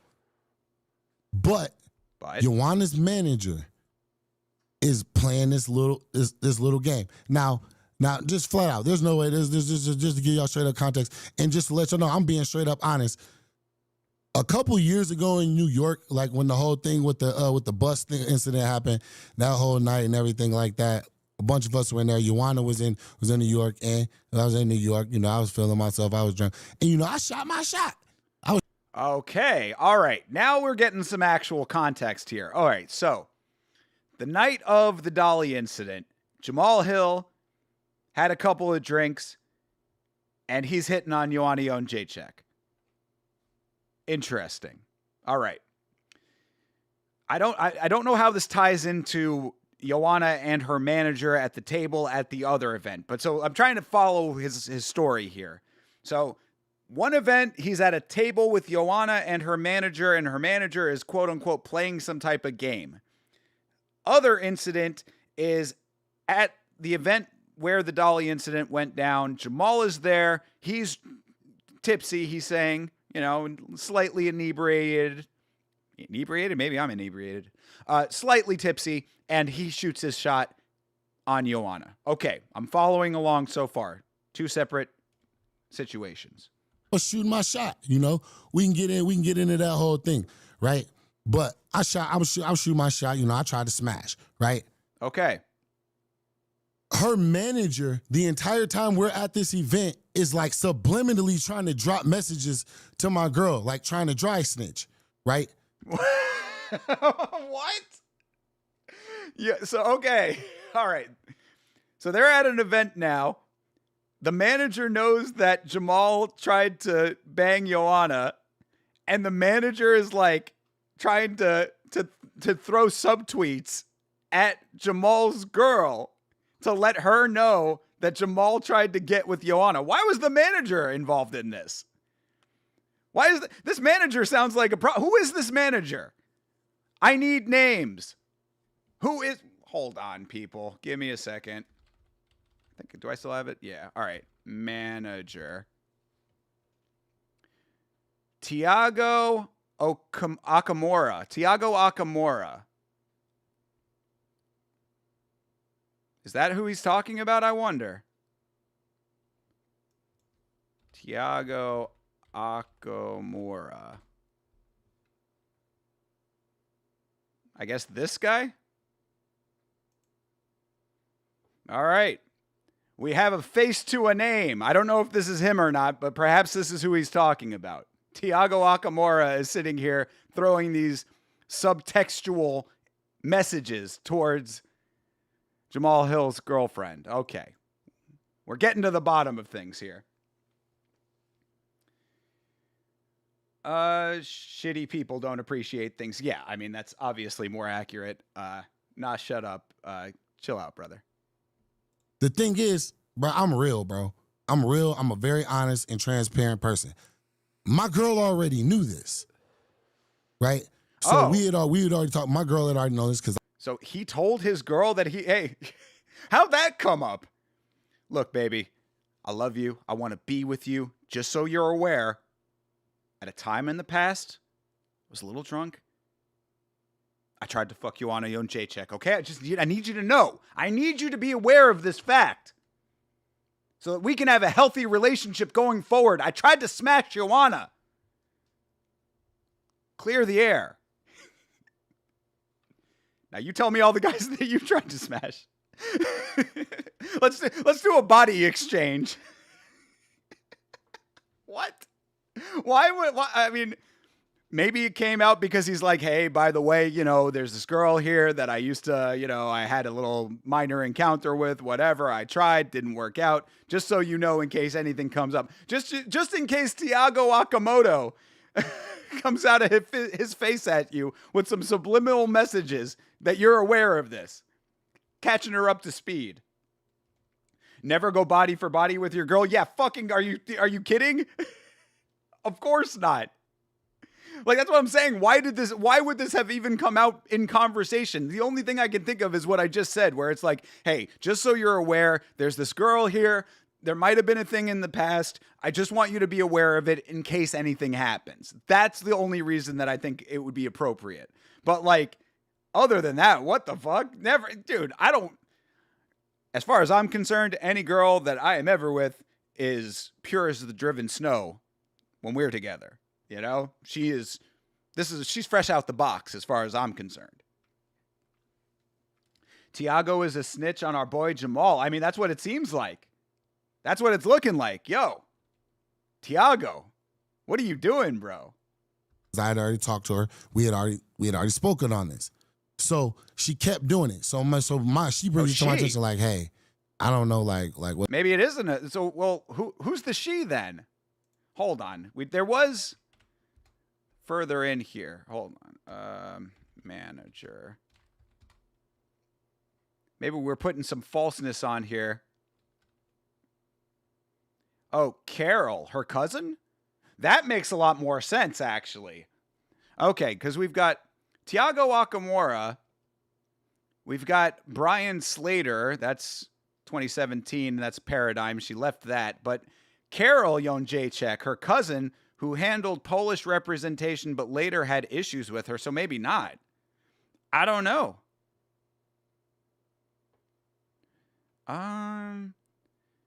Due to issues, and now expresses a desire to become a manager herself to protect fighters, learning from figures like Jennifer Goldstein after retiring.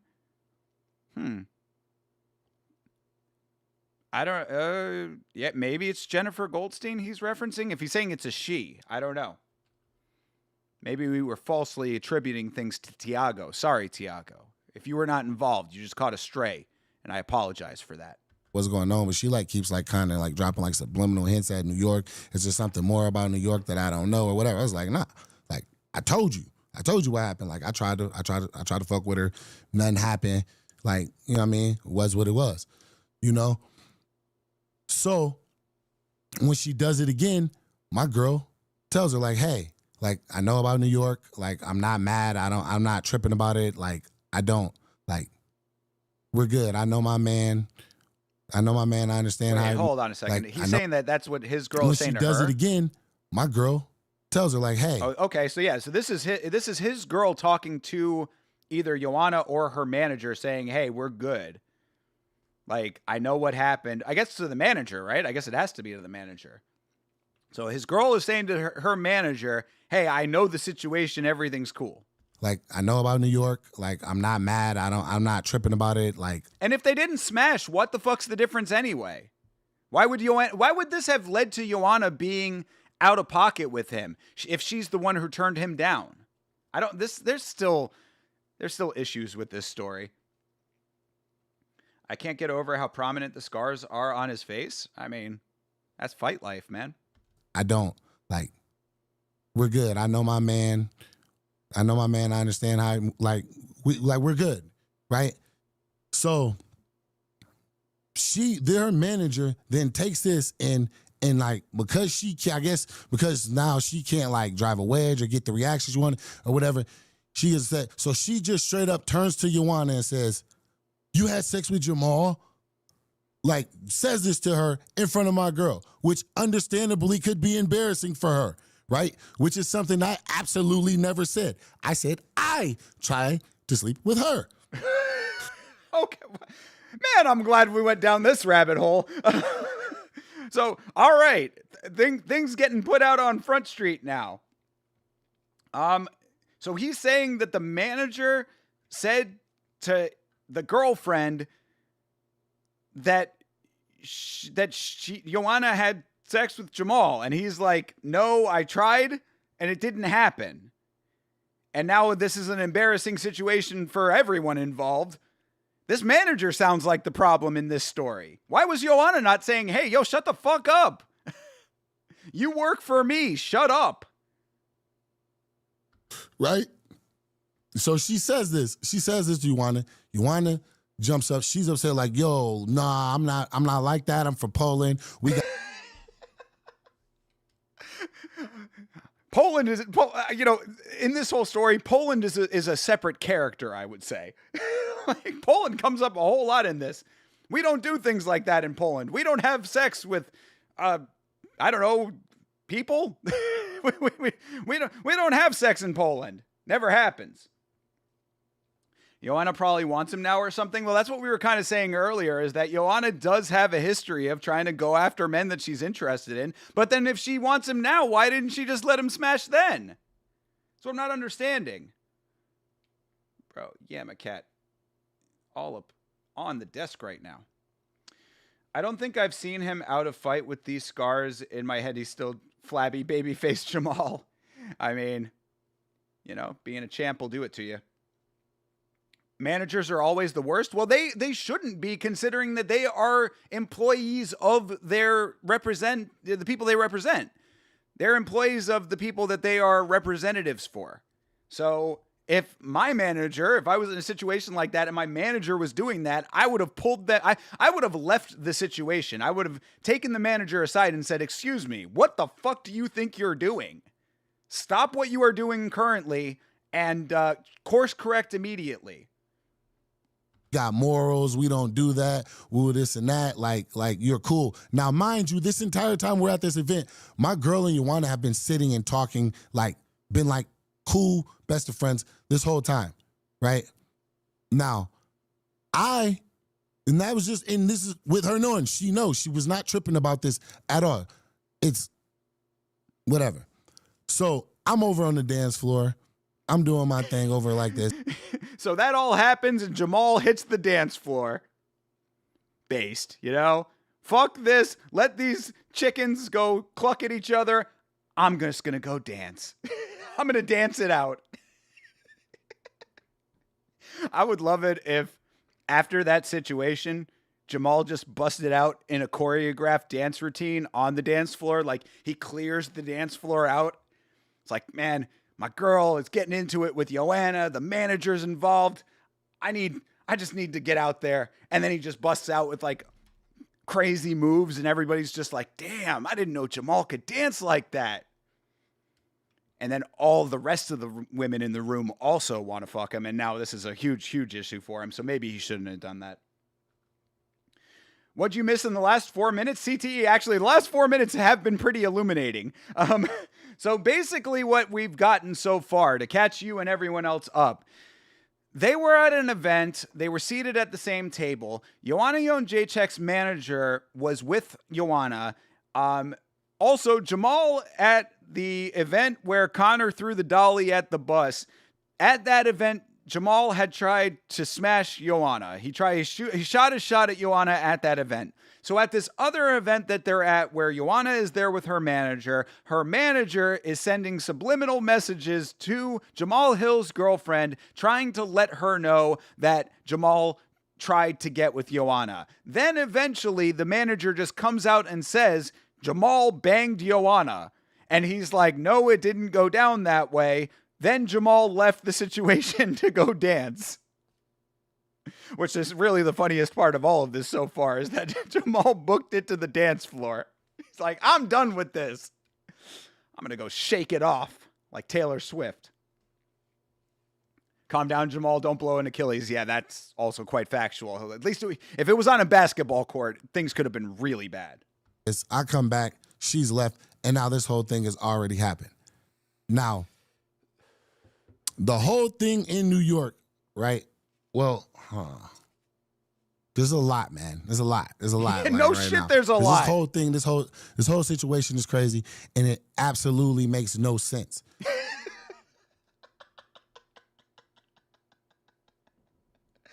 Brother, if it doesn't make sense to you, imagine how it sounds to me. Imagine how it sounds to us. We're sitting here trying to follow this, and there's a lot of holes in this story. The way that it's being described right now. Fuck this, I've got a bookie, exactly. Base Jamal, indeed, I agree. But right now, I mean, to Sigma's point earlier, this is master storytelling work right now. All of this makes no sense. Yeah, no shit, dude. Right? To me, it's just a whole attention thing. So. Yeah. Collect yourself. Figure it out in your own mind. Jamal, you're the one telling the story right now. You hold all the cards. Figure out what you want to say and guide us through this thing. The thing that's been told to me that my understanding, right, from what I'm being told and what she's not saying publicly, is that she was upset that I told my girl that she was in my DMs and that she was trying to get with me and all this and that, and that's why she was upset. Never happened. Okay, so The story about Joanna sliding up in the DMs is not true, says Jamal. But this other story apparently is true. You be the judge. This whole thing is absolutely crazy and it makes no sense. Yeah. Sometimes when people lie, they will subconsciously admit it quickly. No shit. I mean, dude, again, we're trying to suss out the truth of all of this. We don't have anything from Joanna, and we've got Swiss cheese from Jamal. So, good Lord. Never said. This is as dumb as advertised, by the way. I want to make this very clear. Like, when I came into this stream tonight, I was like, this is going to be dumb. And boy, did this deliver on the stupidity. I never said that. I never said that whatsoever. Absolutely never said that. What I said was I made the advances, right? Now, if we being 100%, like I said, I'll always come with receipts. Now, talk about names, the name to the reputation and all this and that. I'm gonna go ahead and preemptively put this out there because like, this never would have been talked about. This was 2 years old. This is over 2 years ago. I never would talk about it, never planned on talking about it, nothing. It was a failed mission. So it was just like, it was nothing. And I'll give him that. I will give Jamal that. That I do believe, that's a man thing right there. You shoot your shot, doesn't work out, you take that, you file it away, and you move on without any further action. This is a life lesson in general for everyone out there. Because, often in the chat, at times at least, you'll see Rick Allen come in, how's it going on the dating apps and all that kind of stuff. So this is not coming from nowhere because I would not talk about these things otherwise, but it has been brought up. When you are out there trying to make it happen for yourself, if it doesn't work out, you take it in stride. Don't let it bother you. Don't let it affect your mood. You file it away, say, didn't work out, chalk it up to a loss, cut your losses, and never worry about it again. Don't think about it. Don't bring it up. Do not reapproach that girl. It's over. Dead. End of story. So if Jamal handled it that way, I actually give him some props for that. Take your pick, a second language English speaker or Jamal's storytelling. Yeah, for real, exactly. I mean, I would have at least taken the second language English speaker's side of the account. I would have at least taken it into consideration if she had put it out there and not that dumb non-statement that she made. Yeah, English second language vague woman speak is way more accurate. Very correct. Sex is a want, not a need, as the great King Cobra JFS said, R.I.P. King. R.I.P. King, indeed.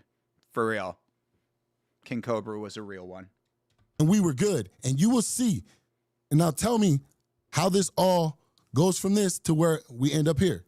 Jamal, that is what you are supposed to be telling us. You are supposed to be telling us how that happened. You got the receipts.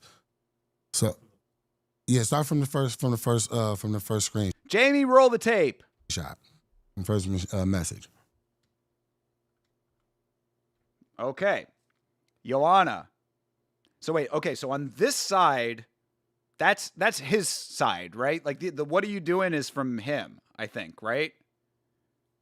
So he's saying, what are you doing? Joanna throws the pick back. He sends a video and she says, come to the hookah bar. Oh, okay. There is a little bit of backstage. Man, we are not going to get the reality of whatever this was tonight, by the way. We'll go through the rest of this. We'll let the tape play out. But just so you know, when there is this level of interaction, we're not getting the full story. We're not getting the full story from him. We're not getting the full story from her, most definitely. We're never going to know what the reality is, because when it's this level, when it goes down in the DMs, is one of the truest statements ever put to tape. So, there's more to this story, I guarantee you. Starting a conversation with what are you doing is criminal. That's gangster, brother. Hey, I mean, it's an easy way to let her know what you're looking for, It's basically a less more succinct version of Netflix and chill ? So this is from New York, right? I hit her up. What are you doing? She sends me a video. Her drinking, little wink or whatever in the glass, you know. I showed what I was doing at the time. I don't remember what I was doing or whatever. Oh, I don't remember what I was doing. What was that video, Jamal? What did you send her in video form, sir? What was that video of, Jamal? I want to know the answer. What did you... This is the $1 million question right now. Joanna, glass up, shows a little wink. Hey, how's it going? What was that video? Her response, come to the hookah bar. Right? All right, so she come to the hookah bar. What hookah bar? She drops her, you know what I mean? All right, so she's saying the hookah bar is near the hotel. They won't let me leave. The bus got attacked by protesters when we left. By protesters? Oh, this wasn't the bus. This wasn't the Dolly incident. This was the bus when the bus got attacked by the protesters when Robbie Lawler was saying that he was going to kill people.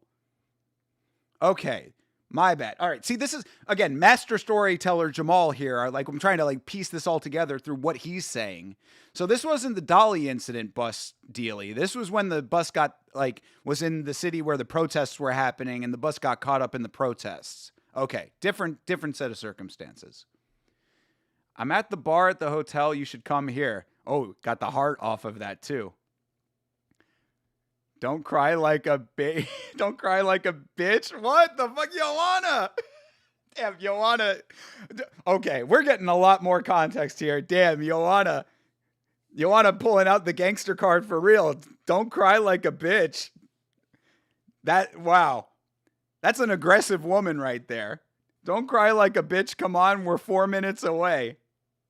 What? Never that. What's your phone number? Damn, this almost did go down. Jamal almost did smash Joanna. This is the new lore.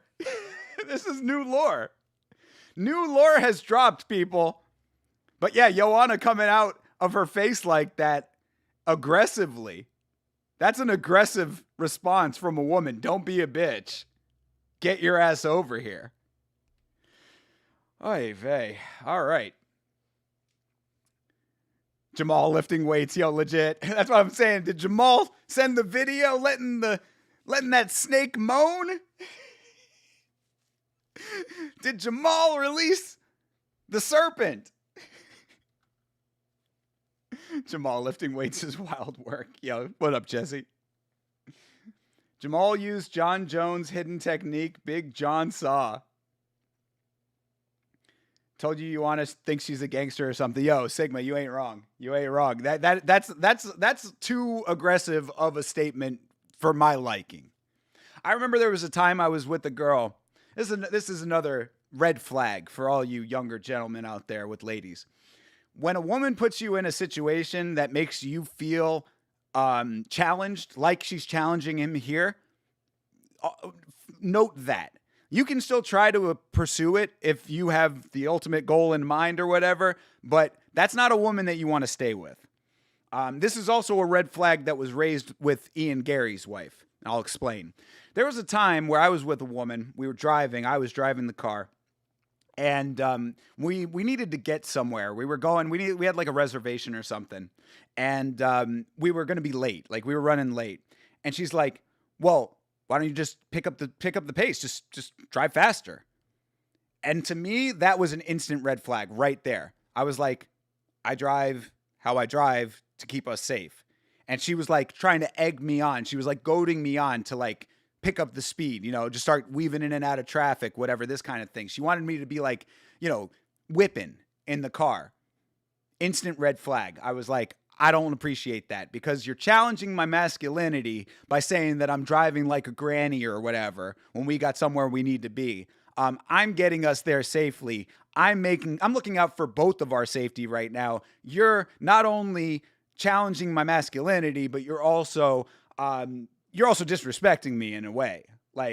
I'm looking out for your well-being right now, and you're disrespecting that. So I say that to say, when someone comes at you, a lady comes at you this way, file it away in your mind as something that is probably problematic, because what I had said was when Ian Gary was in the elevator. Who was he in the elevator with? I forget. Was it Hamzat? He was in the elevator with somebody, and Ian Gary's wife was like, "Why didn't you swing on him?" And Ian Gary was like, "I'm not going to swing on this guy in an elevator. That's ridiculous." And she was like, "Oh, you're a pussy." Instant red flag. Huge red flag on top of the mountains of red flags that come with that lady.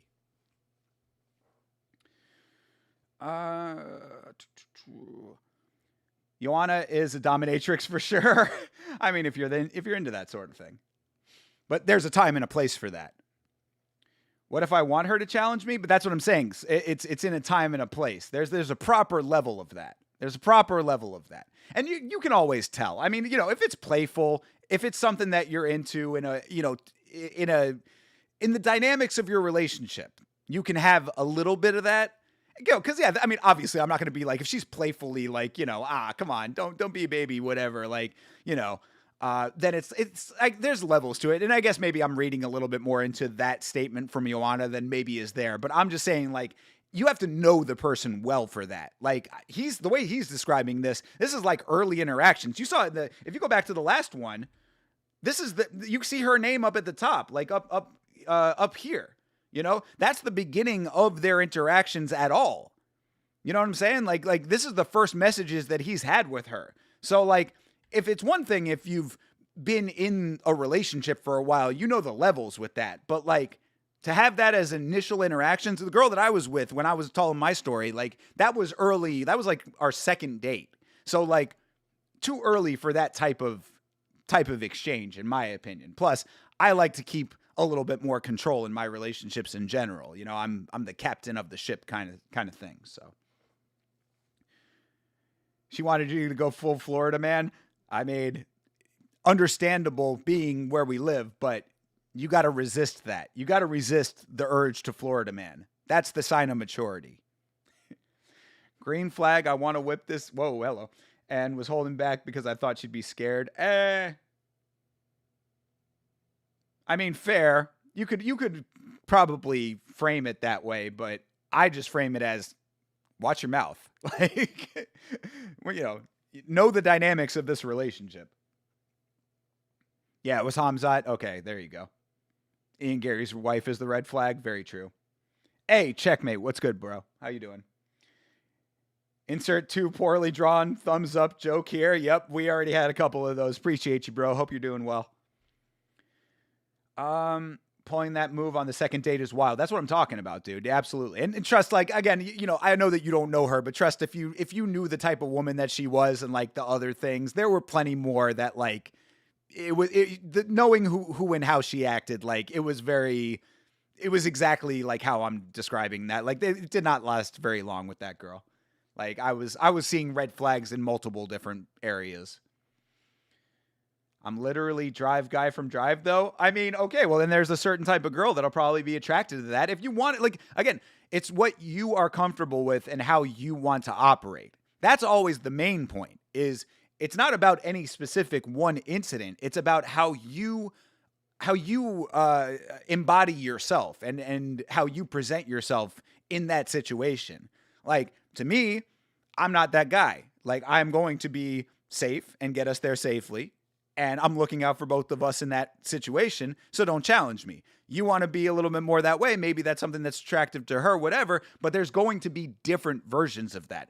We're talking more fundamental than any one piece of it, of the puzzle. You know what I'm saying? These are at their core situations. That's why when I brought up being Gary's wife, it really rings true, because if she's willing to do that in that situation, how is that going to crop up throughout the rest of your relationship? How does that spill over into other areas of your life? Especially if you're trying to build a life with that person. I mean, this girl that I'm talking about, like that's a 1 or 2 time deal. This is a wife for Ian Gary. And at least with Jamahal, this would have been a 1 time too. But if the 1 time is coming out of her face at you like that off of rip, that would be problems to me. I'm like, yeah. This is the whole night when the whole thing with the protesters and everything happened. They were kind of tripping. They weren't trying to let me leave the hotel or whatever. So I went to my room for a minute, kicked it, was talking, to send her a couple messages. And then I was like, I'm probably going to chill at the bar here. Why don't you come here?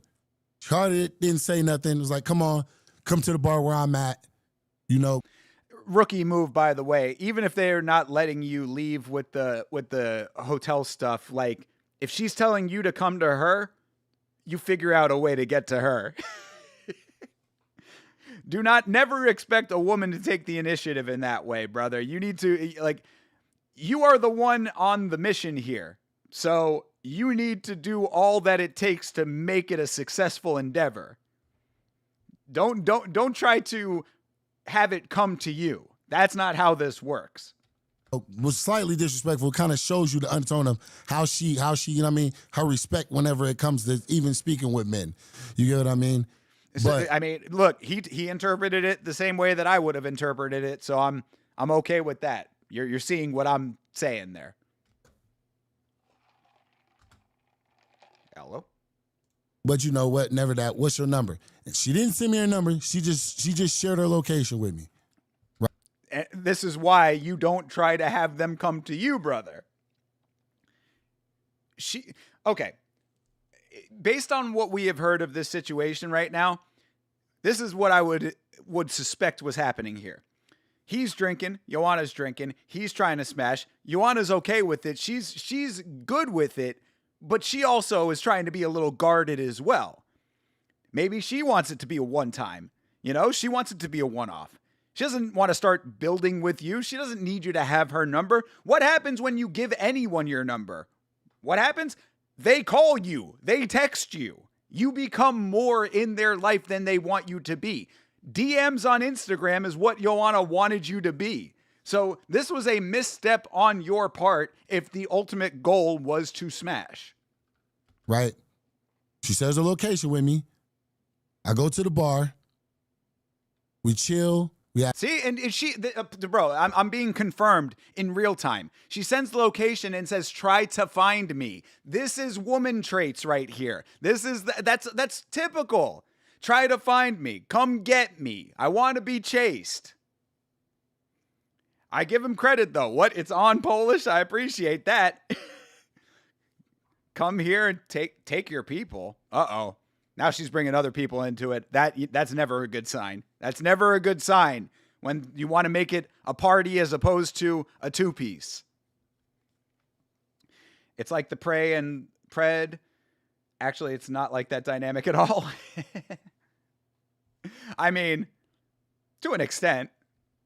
But I'm saying there's interpersonal dynamics going on here, but take your people that's not a good sign. Had some drinks. I seen the type of attitude she has, you know. It wasn't really clicking or going nowhere. So it was like, it was what it was. I'm like, cool. I took my... Hold on. So he's saying he's saying he went to where she was and they had some drinks and then she wasn't, like, they just didn't click. I seen the type of attitude she had. Over that, what's your number? And she didn't send me her number. She just shared her location with me, right? She shares her location with me. I go to the bar.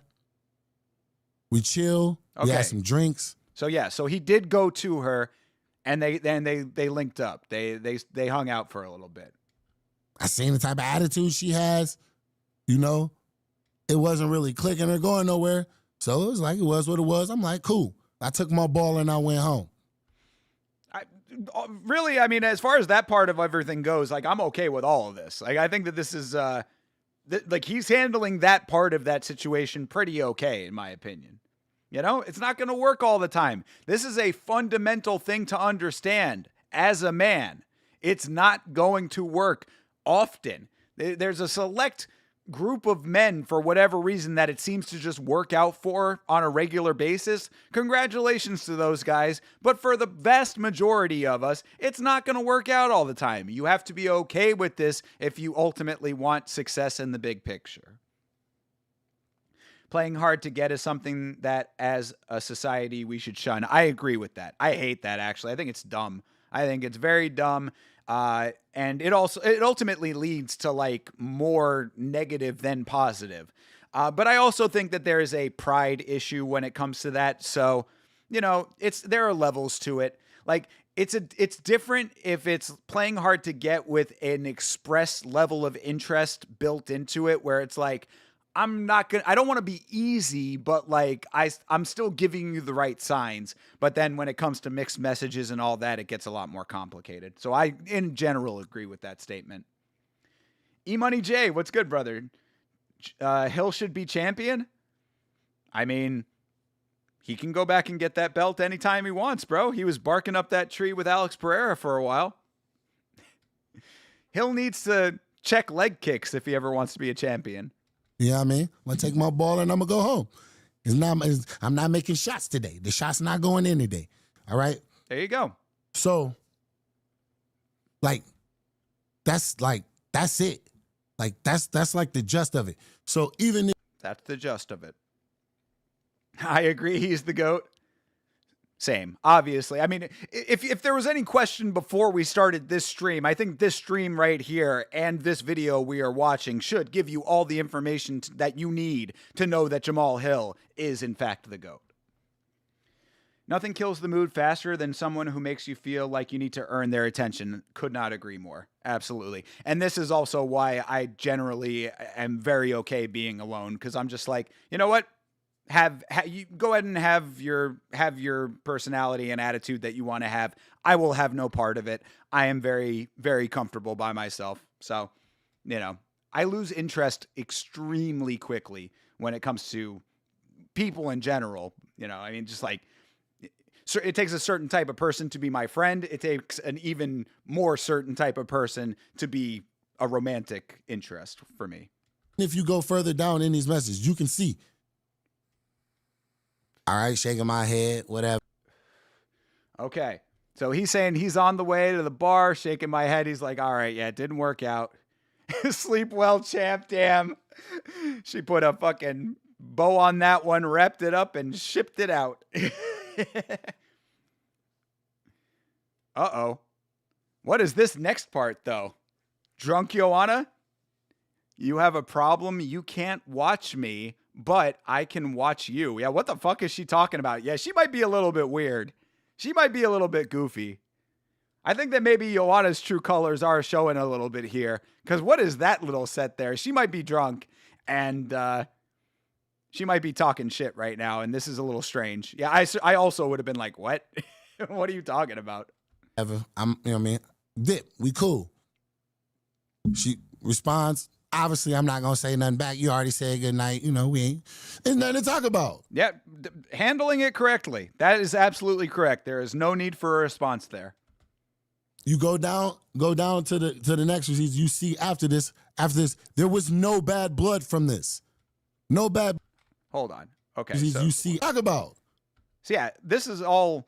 So like, yeah, she says this little weird thing that she says the next day, doesn't respond to that either. Good move on his part. I mean, I don't know about the inciting of what happened at 323, but based on how he's telling this part with the DMs, I think that Jamahal handled this pretty correctly. She says all of this weird shit. He's just like, what? Like, no real response needed, doesn't respond till the next day. Like, this is fine. Like, I'm okay with all of that part of it. With an early finish on a name like Joanna, it would do great things for his legacy. I mean, I'm always going for the quickest finishes possible, personally. They call me Jorge Masvidal of the bedroom. You go down to the next receipt. You see after this, there was no bad blood from this. No bad blood from this. Okay, so he's like, what the fuck was that? And she's just like, champ, all the best. Like, oh, okay. Yeah, Jamahal is actually doing himself a lot of favors with this receipt airing right now. Because, yeah, Joanna's just weird. She's just weird. Like, she says all that weird shit. He's like, what? She's like, champ, all the best. He's just like, yeah, thanks. All right. Didn't work out. And she's, at this point, yeah, Jamahal is that. I'm starting to tend to believe Jamahal a little bit more here, because if you see this, She is the one that is now initiating these conversations. And this is also a thing to keep an eye out for. A girl who denies you and then continuously comes back and drops breadcrumbs, that is also someone to avoid. Because this is a game you don't want to play. Like, Jamal is in it now. It's unfortunate that he's gotten himself to this situation with this type of a woman, but you're in it. You can't, necessarily just dead this, or you could. I mean, really, that also would have been a way to handle it, is just not to respond. But he does not have the interaction with her in the initial hangout that he wants. He lets it go. She continuously starts dropping little breadcrumbs here and there to try to keep the conversation going, to try to keep the interaction happening. And he's just playing along with it, but you don't have to play along with it, is what I'm saying. So I'm starting to side with Jamal here based on these receipts. Breadcrumbs, yeah, I know. I caught myself on that one too. That is funny. Freudian slip? Is Thinker attracted to weed? Odd fetish.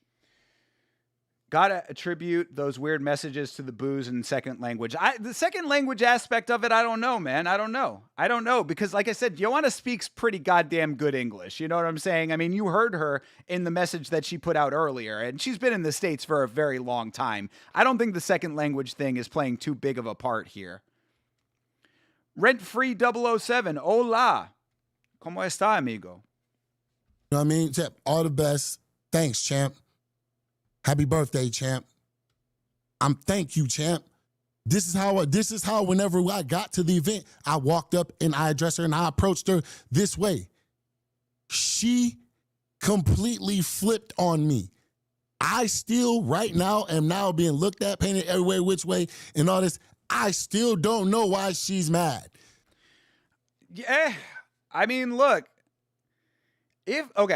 what we don't know. So yeah, rent-free. Love triangle, not even. It's not even that. What we don't know still is exactly what happened at 323. That's what is still up in the air. What did Joanna actually say to him? Because if it is exactly as he is describing it, then yeah, Joanna is coming out of her face thinking that the situation was one way and that she was navigating this towards an end that she had. He was thinking it was another way. It seems like a miscommunication, but really, I like, based on the DMs, I'm kind of siding with Jamal on this thing. Because, like, why is she playing this game?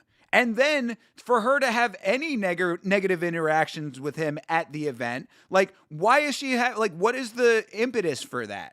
Like, they're cordial, whatever. They had a couple of drinks and it didn't work out.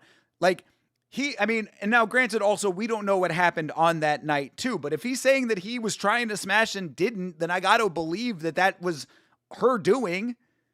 So, I mean, did she think that he was still courting her? Like, it didn't work out and he's got a new girl. So, like, what is we're not going to get all the answers tonight, but like, based off of the DMs, it always goes down in the DMs. So Jamal doing himself some big favors by showing those. If she can tell anybody why she's mad, please, truly, let me know. Now, we've got a response. Let's go over that. I worked so hard to earn my reputation, and I'm embarrassed to be in this situation, but... You worked so hard to earn your reputation. Where was your reputation being attacked at? 1. 2, if you're embarrassed to be in this situation, why did you start it? Well, that's the big question, right? Is how did it actually start? He's claiming that he was just sitting there, minding his own business in the VIP. He's got a shrimp cocktail hanging out. He's got his brother with him. They're chilling. All of a sudden, Hurricane Joanna comes in and just starts making a ruckus. So, is that actually how it started is the big question. I came up and shook your hand and said, "What's up, champ? How you doing?" Your first response was looking for my girl and looking for altercation. So yeah, I mean, and based on all of what he just laid out, why is she trying to bring the girlfriend into it in general? So she she called him the hard R. No. No, I don't think that happened. God, I hope not. If you're embarrassed to be in a situation, why did you start it? When somebody uses my name falsely, without any basis in truth, I will always stand up for myself. What was the falsehood that was used on your name? Where is the not truth? Because when I'm saying that, you being in my DMs, that we can see that. But so where was this falsehood, or where was these things that got you so upset and got you so mad? Because that part had never been spoken on before. You know what I mean? So, and you'll always stand up for yourself. Stand up for yourself by coming and challenging to fight me. Like you. Yeah, what I don't understand what she was mad about. Again, if everything that he is saying is true, you had a situation where her manager is trying to tell the girlfriend that they had a physical relationship that didn't happen. It sounds like Joanna was playing hard to get, and then, like, when it didn't work out the way she hoped it was going to work out, she got upset by it. Also could be attributed to being a woman. I mean, this does sound like woman behavior to an extent. But, like, I just don't understand what she's mad about. Again, if Jamal is being truthful about everything and this is how that all went down, then what is she mad about? Like, she had her chance with him. She was acting weird in the DMs. Like, if you're that blunt and forward that you're willing to go up to this guy and get in his face, then just in the DMs be like, come over to the hotel.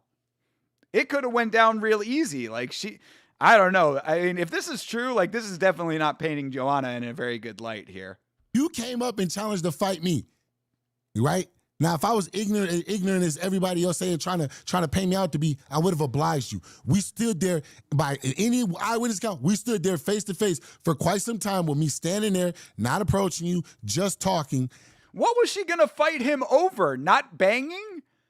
Like, I don't understand. Like, she's getting upset that he now still does not want to be with her, is basically what that sounds like. What is the problem?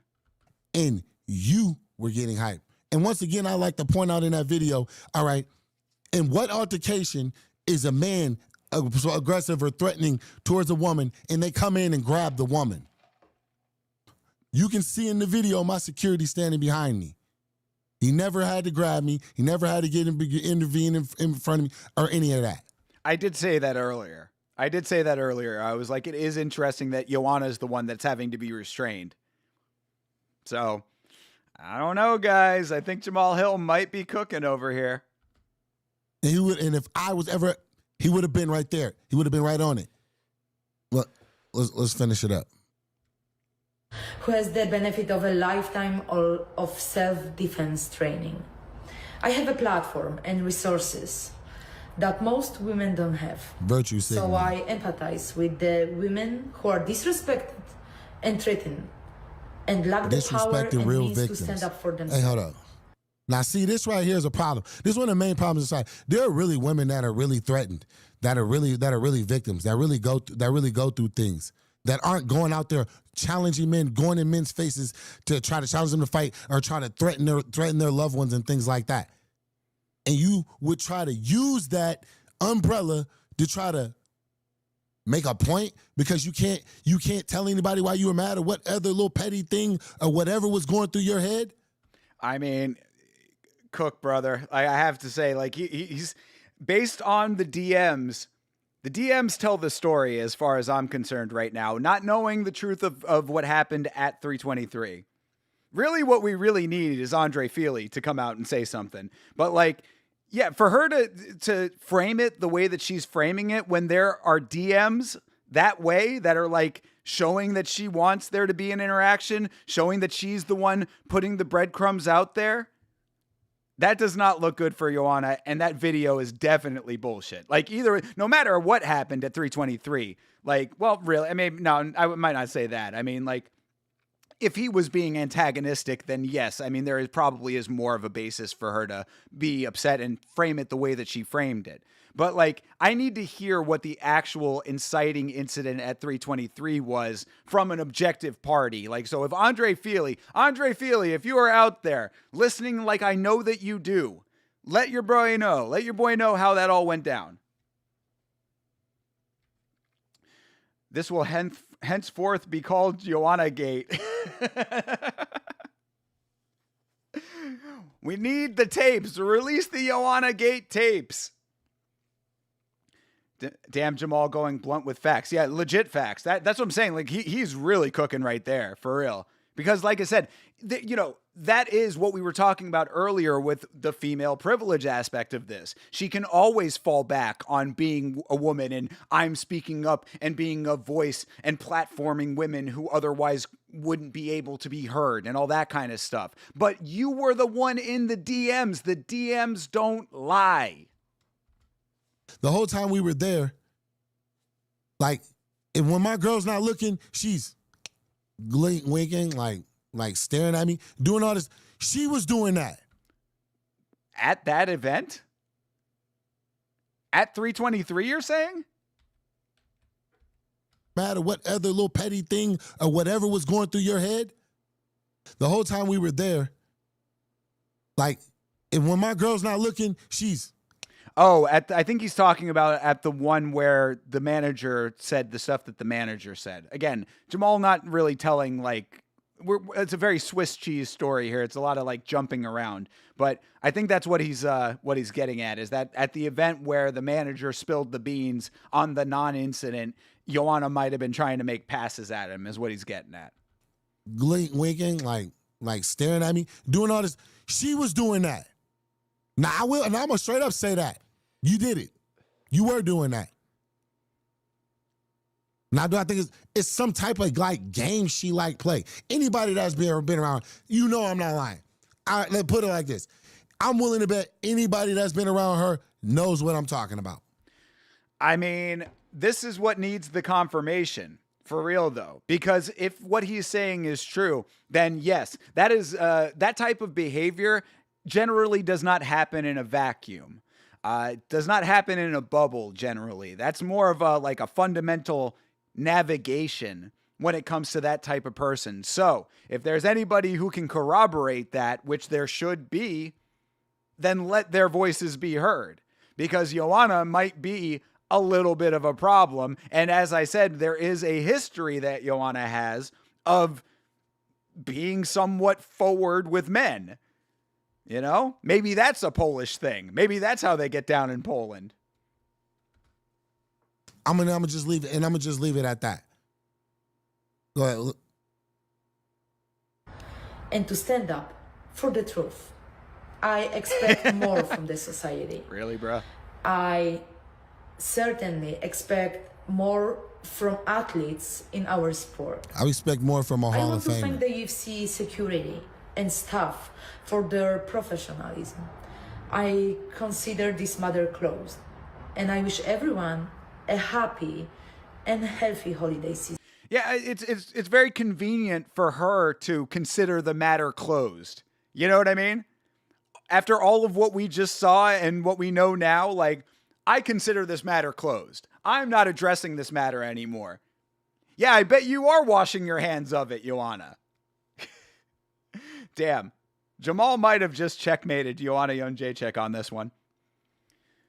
Joanna is an alpha male champion. She probably gets off on stealing men from other women. I mean, you might not be wrong. You might not be wrong, Nav.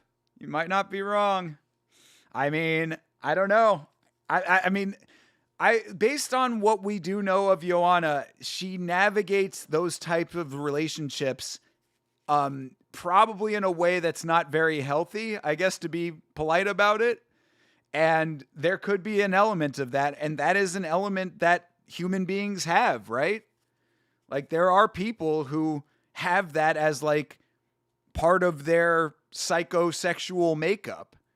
I want what you have. It's not even really always about the person. It's about the conquest and the taking of what isn't yours.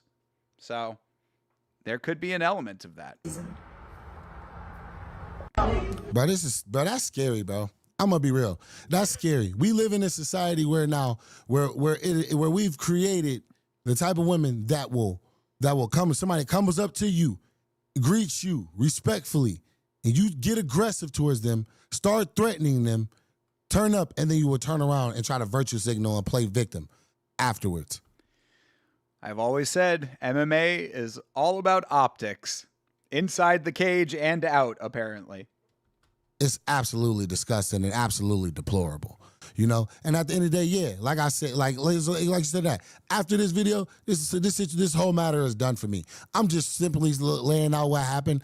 I don't hold no ill will towards JJ. My girl don't hold no ill will towards JJ. She actually really liked JJ. She felt honored. Like, just imagine, any of y'all, just imagine if you got to spit and have like a real deal connecting conversation with Joanna Jędrzejczyk. And then the next minute she flips whenever you're not around and she wants to try to fight you in that whole situation. It's weird, bro.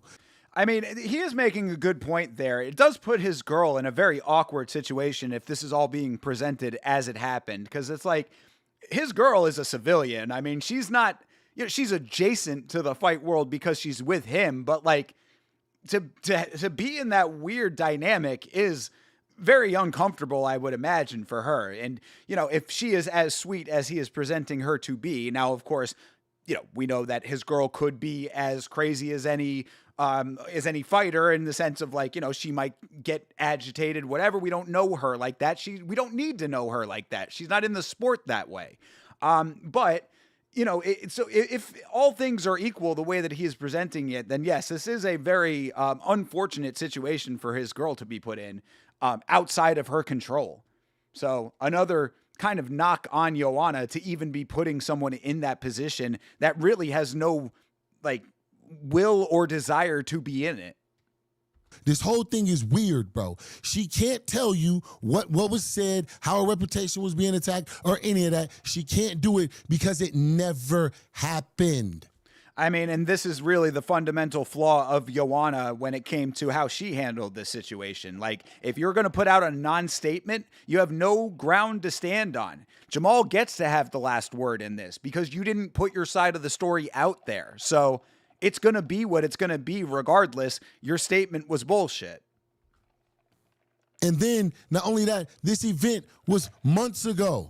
She could have reached out, said something. She could have been like, hey, if he's here, don't have him. She waited until we were in a crowded room full of people and pulled this. I mean, that's also why we need to hear from other people about all of this, because it is kind of wild for her to do this in public like that. I mean, granted, it's in the VIP and amongst other fighters, not exactly public, but, you know, it's public enough. I mean, it's definitely forward facing. It's definitely on Front Street for people to record, for the general fan base and community of the fight world to know about. So, like, why she chose this method of navigation, again, considering all of this to be factual, which we don't know it to be, but if it is true, this is an odd navigation and really is not making Joanna look very good. Like, and then the dude that played the video, I seen somebody else recording. I'm willing to pay $5,000 to anybody who puts the entire video out. T-Mobile has cameras around there. Even if you get the video from there, and you put, I'm willing to bet everything I own on the fact of, you watch that video, you don't even need audio. Watch the video, watch the body language, and you will tell who was in the wrong. I mean, that's a pretty strong statement there. Release the Joanna Gate video. I just walked into this situation, bro.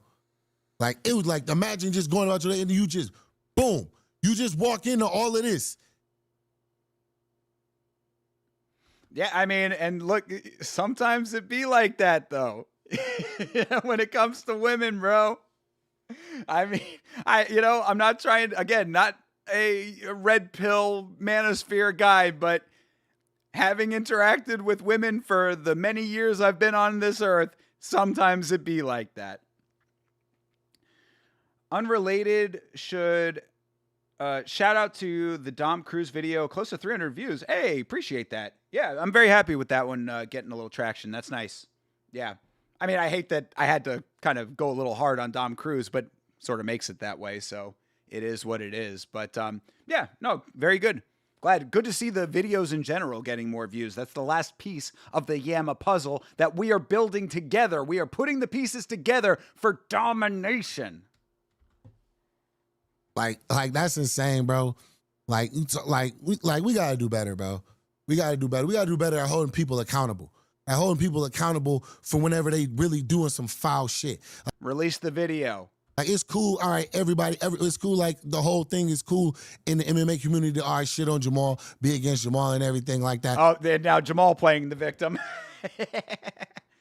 I mean, this is his default. We know that this was coming, but in this situation, he is not wrong if people are trying to blame him. I mean, I think a lot of knee-jerk, because that's what I'm saying. The dynamics of it from a bird's eye view, you're always going to be in the wrong. Also, you probably should not have said that you were going to knock her out. You know what I mean? You probably should not have said you were going to put hands on her. That was not the right way to handle it. Like, really, don't say anything. Be like, hey, leave me alone, you crazy bitch. That would have been fine. That would have been the right way to handle it. But you're in the moment. I get it. Again, the gangster comes out of a gangster at times. Gonna dominate MMA YouTube like Joanna dominates in bed. I mean, Hydra, maybe you're the one that needs to shoot the shot. Go kick that hornet's nest. For anybody that really know me, I ain't never been fake towards you. I ain't never been phony towards you. I always been genuine. I always kept it real, and I ain't never just crazily just put no negative or anything in nobody's life or anybody's vibe. Any fan, anybody that ever interacted with me, tell me I have. On God. Even in a crowd where people booing me and disrespecting me, I still walk through that crowd and these people ask me for pictures, they ask for my time, and I give it. I mean, fair enough if that's how he does that. I do appreciate that. Because, Jamal does bring a lot of negativity on himself, but if he still does navigate in a, in a friendly manner towards people, then that is to be respected. Unless you're his brother. But the minute some look, oh, you're a piece of shit. That's insane to me, bro. That's insane to me, bro. But it is what it is. You just shouldn't have said you were going to lay hands on her, brother. That's all. Really, that's what I think is the biggest, fatal flaw of his part of this. This whole situation, bro, if you had just said, get the fuck out of here, or thrown your hands up, not said anything, been like, yo, I don't know what the fuck this chick is on. Get her out of my face, bro. That would have been the way to handle it. Take your open palm, put it on her forehead, and slowly, that's key, slowly push back. Don't put any force on it. It's not an actual strike. She's in your face. She's getting wild. Hand on forehead, slowly back. And then say security. Get her out of here. I think you would have been a lot better positioned for this whole situation. But I mean, based on everything, not knowing the reality of the incident in the room at 323, regardless of not regardless, but without having the full-on account.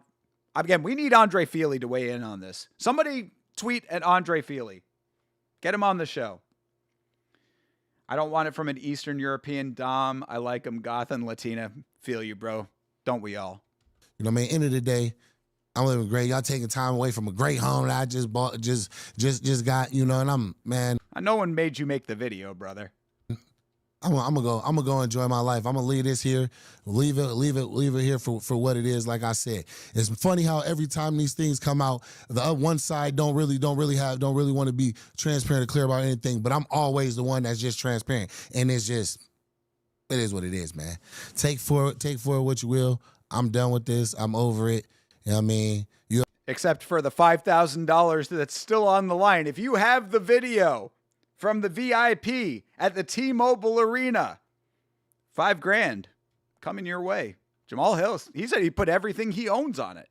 UFC staff, you already know what it is. It's always love. I've never been a problem for you. I've never been a problem with y'all. I'm never gonna cause problems with y'all. It's always a good experience for the fans and anybody else. He hasn't paid any UFC staff members to come clean his house. There you go. That's been around me in an event or in those settings, right? So I'm gonna leave it at that. And love, peace, chicken wings, whatever you want to call it. All right, love, peace, chicken wings, whatever you want to call it. I guess that'll be the end of it for now. So what do I think about all of this? I think it was a dumb situation on all accounts, really. Jamal should not have said that he was going to hit her. That was a bad thing to do. But Joanna definitely sounds like she was more in the wrong if what Jamal said is true. Joanna in the DMs really is incriminating. Joanna, especially, I cannot stress enough how big of a red flag the breadcrumbs are. The breadcrumbs are the biggest red flag because Jamal, if you saw the DMs, was ready to let it go. He was like, it didn't work out. We're good. End of story. She keeps dropping little look at me hints, because that's all that those breadcrumbs are. It's just, hey, remember me? Look at me. Think about me. Consider me. So she's doing all of that. He's politely responding to it. Then they have that other situation where the manager is getting lippy. That does not help things. He didn't say how that situation ended. I would have liked to have known that. I mean, he did say he went out to the dance floor, but was that just the end? His girl and him didn't talk about it any further. The manager, they just went their separate ways after that and he just let it be? Kind of weird, but whatever. Joanna still, her manager, at least in that situation, still kind of pushing the issue. And then Joanna comes out of her face at him, based on his account at least. We need Andre Feely. Andre Feely is the key to this. He danced the night away, exactly. How did hood guys go from beating you up for getting them on camera to filming everything themselves in a pod after? Well, that's just the nature of evolution as a species, my guy. That's the same thing of the difference between gangsters of my era versus the young drill rappers now.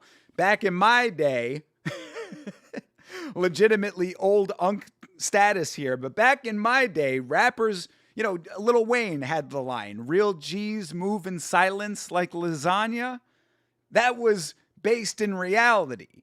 Back in my day, gangsters moved on the low. They didn't put their business out on Front Street. Now you've got drill rappers who legitimately said, I killed this guy on this corner at this day at this time. I'm going to kill you on this day at this time, and then it actually happened. So that's just, life is different in the world of gangsterism now. Except at the PI when he tried to fight Pereira. Yeah, well, that was a dumb situation. I go back in the channel. I did a whole video about that one. Hill would have slept Poetan in the PI. Don't we always need Andre Feely? Outside of the octagon. Ooh, damn, Andre Feely catching an unnecessary stray. No way Hill can dance with his cage footwork. Damn. Roasted. I'm telling you, Jamal Hill not checking leg kicks informs everything you need to know about how he would look on the dance floor, I suppose. All right. Well, that's about it. Any final thoughts from the chat? Let them be known now. But that's about all I got for this right now. Again, if Andre Feely comes out with the statement, we will certainly assess that. If there's any other information that comes out about this, I will certainly let you know. Believe me, I danced for 12 years. Oh, hey, fair enough, bro. You danced for 12 years? Show us some of your moves. Post some dance footage in the Discord so that we as non-dancers can assess your greatness. All right. Like I said, that's about it for this one, guys. Thank you very much for hanging out with me on this. I appreciate you going through this very dumb situation with me. Joanna is a weird, aggressive freak. Hill gives a questionably true but very entertaining story. What else is new? I think that's pretty much a good way to sum everything up. So we'll leave it there. Like I said, appreciate you guys hanging out.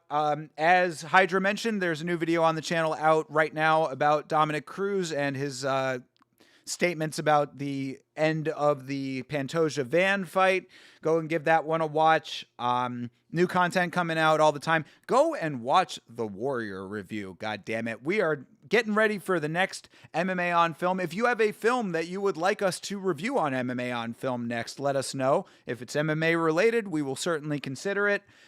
We've got more stuff in the works for MMA winter that we're coming into. We've got 6 weeks without fights coming up after this weekend. So keep an eye on the channel. There will still be plenty coming out. And we will continue on as we always do. So until then, everybody, have a great rest of your night, a great rest of your week. And as always, fight on.